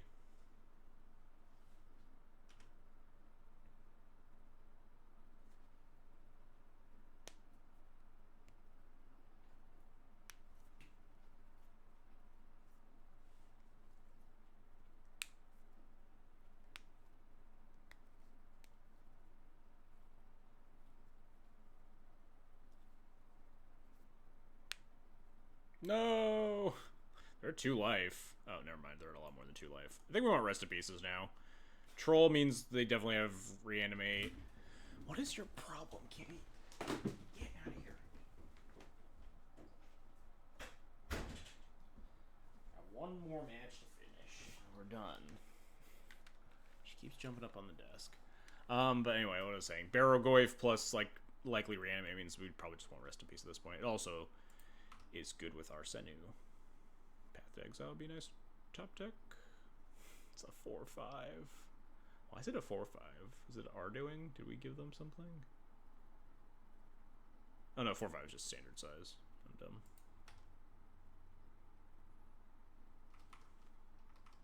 I can't do Tarmogoyf math anymore. What's wrong with me?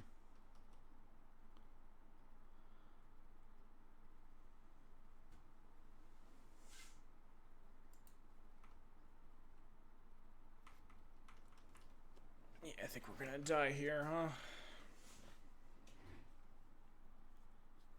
The Stream Decker's not right. Stream Decker does not have the updated cards. The Assassin's Creed cards. So the Flex slot link will be good. So yeah, Stalactite Stalker, Reanimate. Yeah, we're definitely boarding a Rest in Peace now.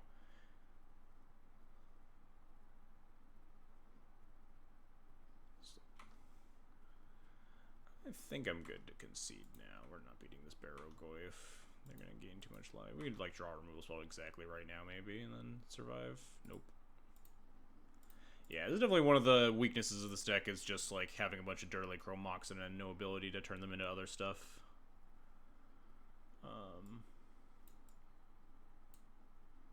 Hey, the Kachow, thanks for the sub. Appreciate the support. I think we just don't want these Thalias in the deck. Thalia's okay against, like, we saw they have a lot of removal spells. So, like, maybe it's okay. Maybe we don't want Containment Priest. Containment Priest is only good against Reanimate. Didn't really see anything else.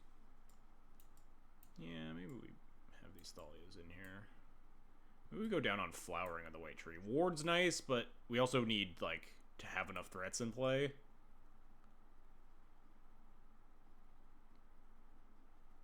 Oh, this is 61. I think we might also want to, like, shave on some of these Moxen.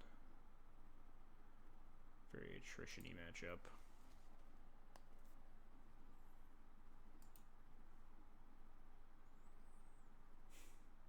I mean... Wait, no, this isn't... This doesn't do anything. What am I talking about?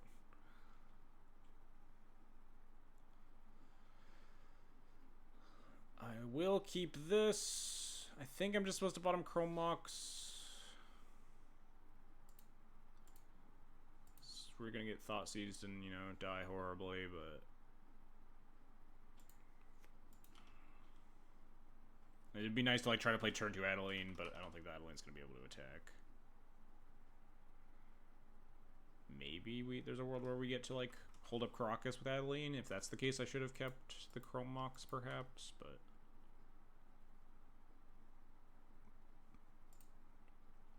Yeah, this is okay. My 2-1. I keep, like, making a bunch of deck building decisions based on things that I guess objectively just aren't true, or just keep getting proven false. Like, adding Kythian because of, like, Bowmasters are lower number lately, and, like, not respecting Caracas in the previous league. Just, like, play against a bunch of main deck Bowmasters decks. Yeah, I think I'm just not allowed to cast Adeline here. Yeah, I think we can cast Adeline with Caracas up next turn instead. And we can afford to just kind of keep waiting.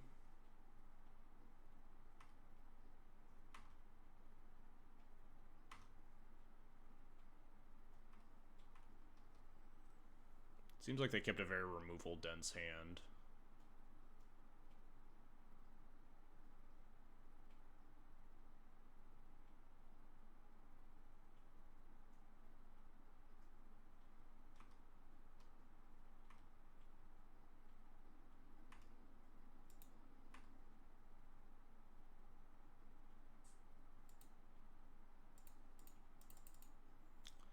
My next question is, if they try to kill this Kythian, am I just gonna let it happen? I think so, honestly. This Adeline seems really important. Like, if they just cast Bowmasters here.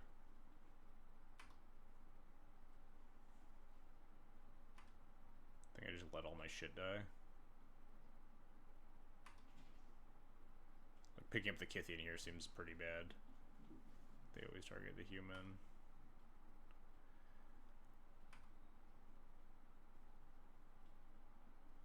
Yeah, I think this is fine.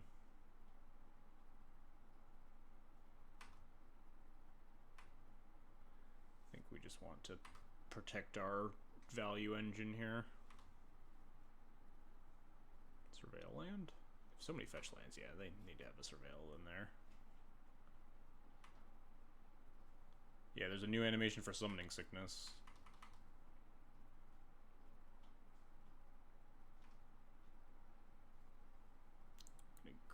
Me? Am I supposed to plow this? It's bad against Snuff Out, but, like, I could Solitude it, I guess? Maybe that's the play? Yeah, I think the play is Solitude it, honestly.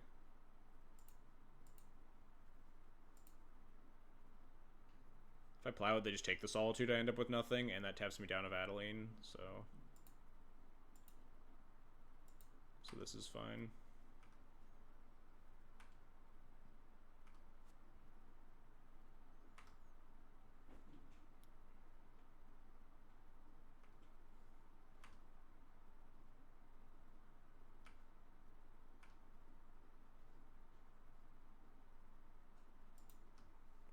was supposed to cast that. Oops. I kind of forget about Adeline's text where it gains power. I don't know. I actually maybe don't cast this. I think I'm going to Wasteland them instead.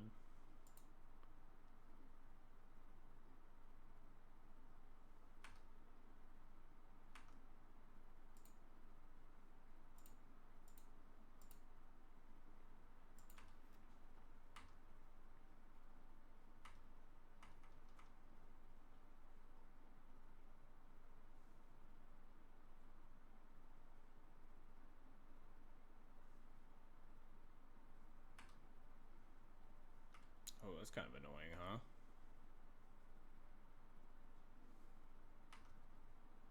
I think it's Death Touch? That's so fucked up.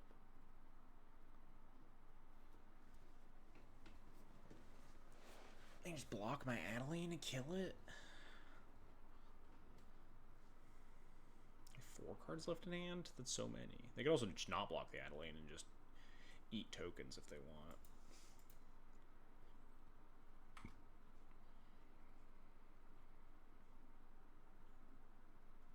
Am I supposed to attack? Maybe I'm not. Maybe I just play Senu here. Try to scry for a removal spell for the Barrogoyf. Yeah, I was about to attack, but maybe that's just dumb and bad.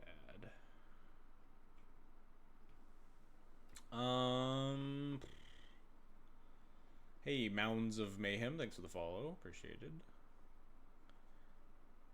I'm wondering if I'm supposed to play my Witch Enchanter here. I don't think so.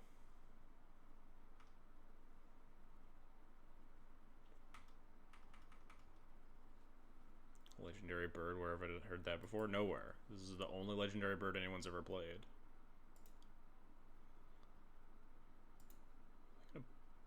Shieldred's Edict, sacrifice a non-token creature.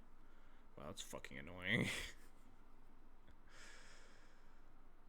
We have to sack the Senu. Should have led with the stream title, playing the new hype legendary bird.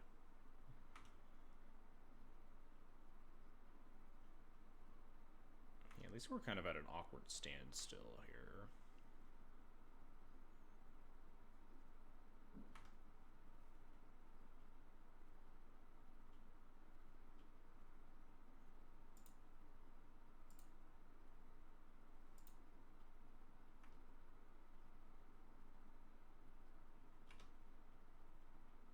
I briefly panicked and didn't know if there was a third basic blades in my deck. We'll cast a 2/2, protect from a second Shieldred's Edict, maybe.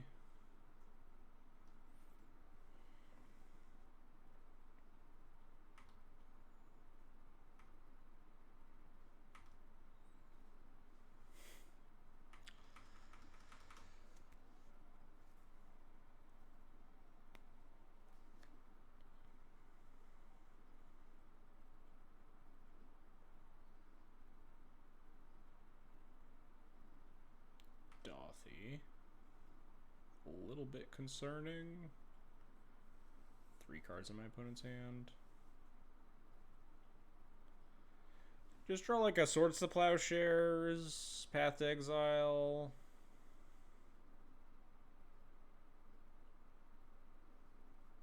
I don't think Nadu's on even anywhere near legacy ban targets as the format currently sits. There's a potential future where that happens, but definitely not right now. Interesting attack. I'm supposed to block this, right? Because this gets value off of dealing damage. Yeah. Might as well just cash in my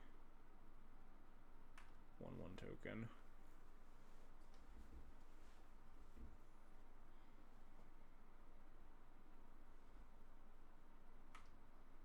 Two Dothies. Terrifying. Rest in Peace gets the... Yeah, we want to draw Rest in Peace right now. That'd be nice. That's close.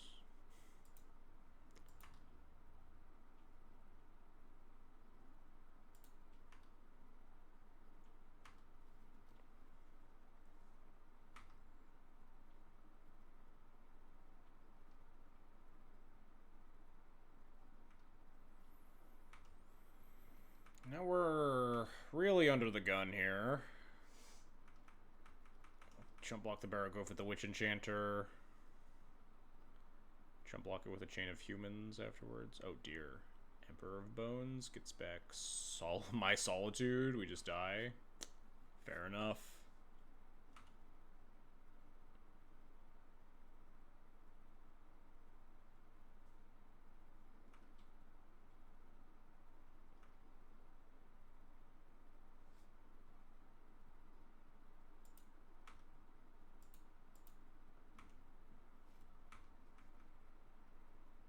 I think we're gonna die now. My opponent's draws have been substantially better than mine. Hey, we found the plow. A little too late, I would say.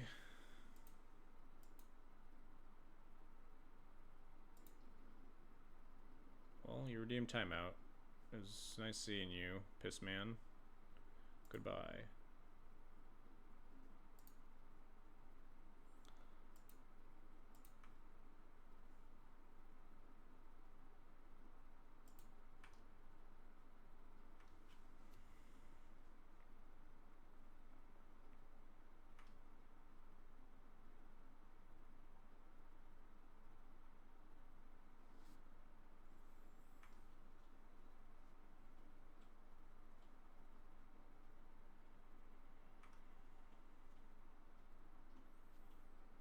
I think I have to play this Emperor of Bones now.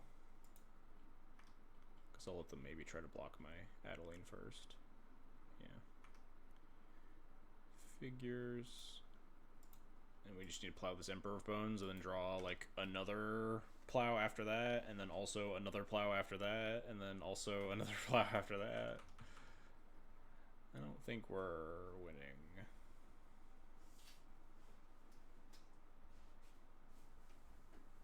I think this deck definitely wants such like more Rest in Peace sideboard though. Less like Containment Priest nonsense. More Rest in Peace just for all the like the griefs and shit in this format. Just synergizes fairly well if we had a Rest in Peace. It's a little bit better with Adeline, better against Barrogoyf. I was supposed to block the Barrogoyf. Whoops. Too busy talking. Not that I think we're going to win this game by any stretch.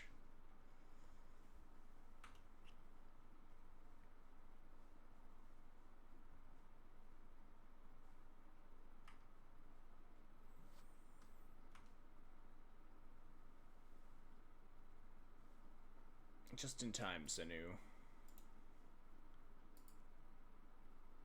Barrogoyf's a scary one. Like, Tarmogoyf with Death Touch and Lifelink in good grindy colors is... This is a deck that's like on my list to try out some more. I just like don't really want to play it though. It just doesn't look fun. Dang. 1-1 with this list. Time for me to go to bed, certainly. 11 o'clock. Where's my tabs? I hope Nadu is never good enough in Legacy to get on people's radars because he seems really cool in Infect. Yeah, I mean, I don't think Infect will be the deck that breaks it, that's for sure.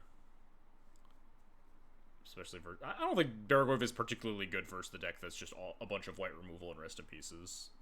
Happened to line up that way, but yeah.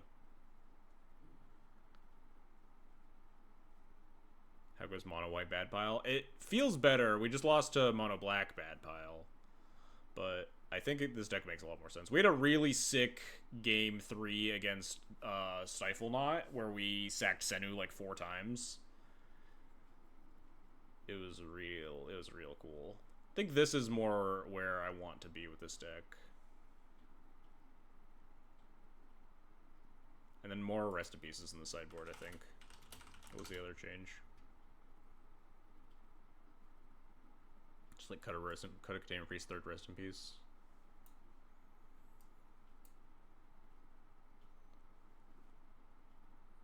Yeah, this deck feels like it hasn't felt unreasonable. I won't say it is anywhere close to good yet, but Senu has felt like very shockingly relevant. It's a list of the top 16 if I just like bookmark some person's like 5-0 list. But I can't imagine these decks are very different. Oh, this has got like Entomb shit in it too. God, 2 Entombs. Entomb makes me want to even play this deck even less. Creation of Avacyn. This does just look like a deck that, like, it's probably, like, exactly this one. This deck looks near identical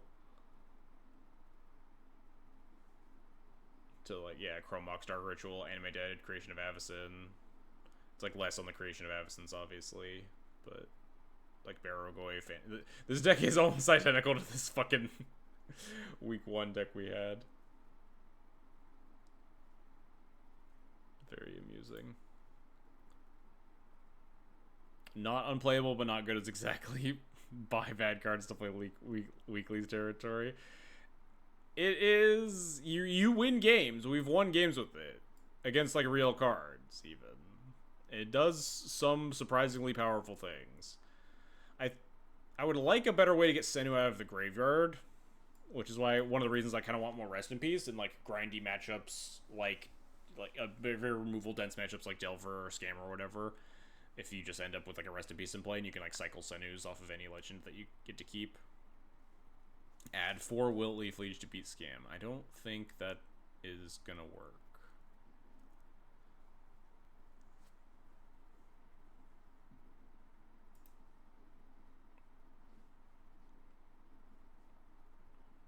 Brim has. Bring him back. He's probably worse than Adeline, but he's cool. He works with a Johnny, so we have to play at least 1 copy. But I think this deck was, like, not complete dog shit. That is my seal of, this is my seal of approval, I guess. This deck is not unplayable. What glowing endorsement? Not dog shit.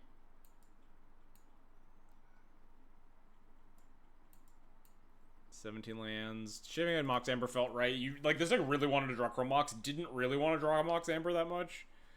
Mox Amber is like nice with your Yoshimaru starts, and also can curve into up into like the 3s. Okay. You can also do like Yoshimaru Skrelv turn 1s and stuff. Or like the nut draws where you go like Chrome Mox Yoshimaru, land, Mox Amber, like a Johnny or Thalia or whatever.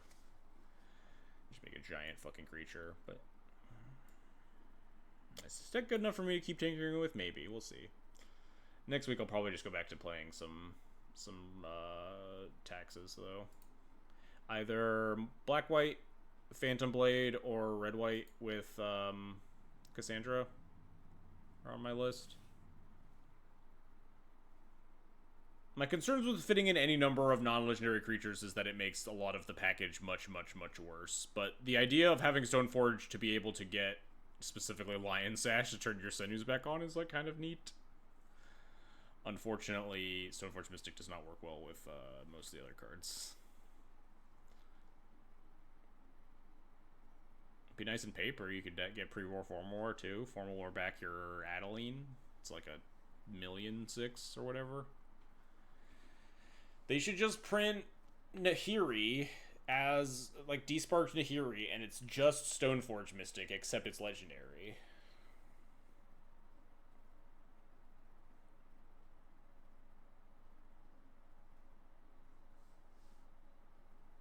You don't think you big enough Flipwalker Nahiri? Well, I mean, we already didn't get that, so we can't get it. It would make sense. Johnny could have been Nahiri. Nahiri is a card that, like, is red-white in color, and, like, we could have seen her spark potentially, but obviously Johnny's, like, the big one.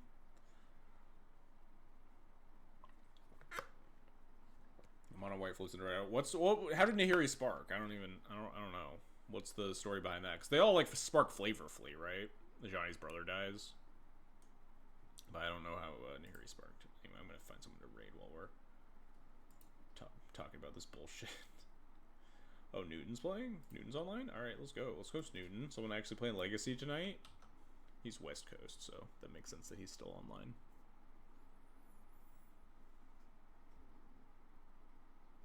He's currently in an empty chair, which means I assume he's coming back at some point. But let's go raid. Nahiri? Yeah, that seems... seems like you're lying to me.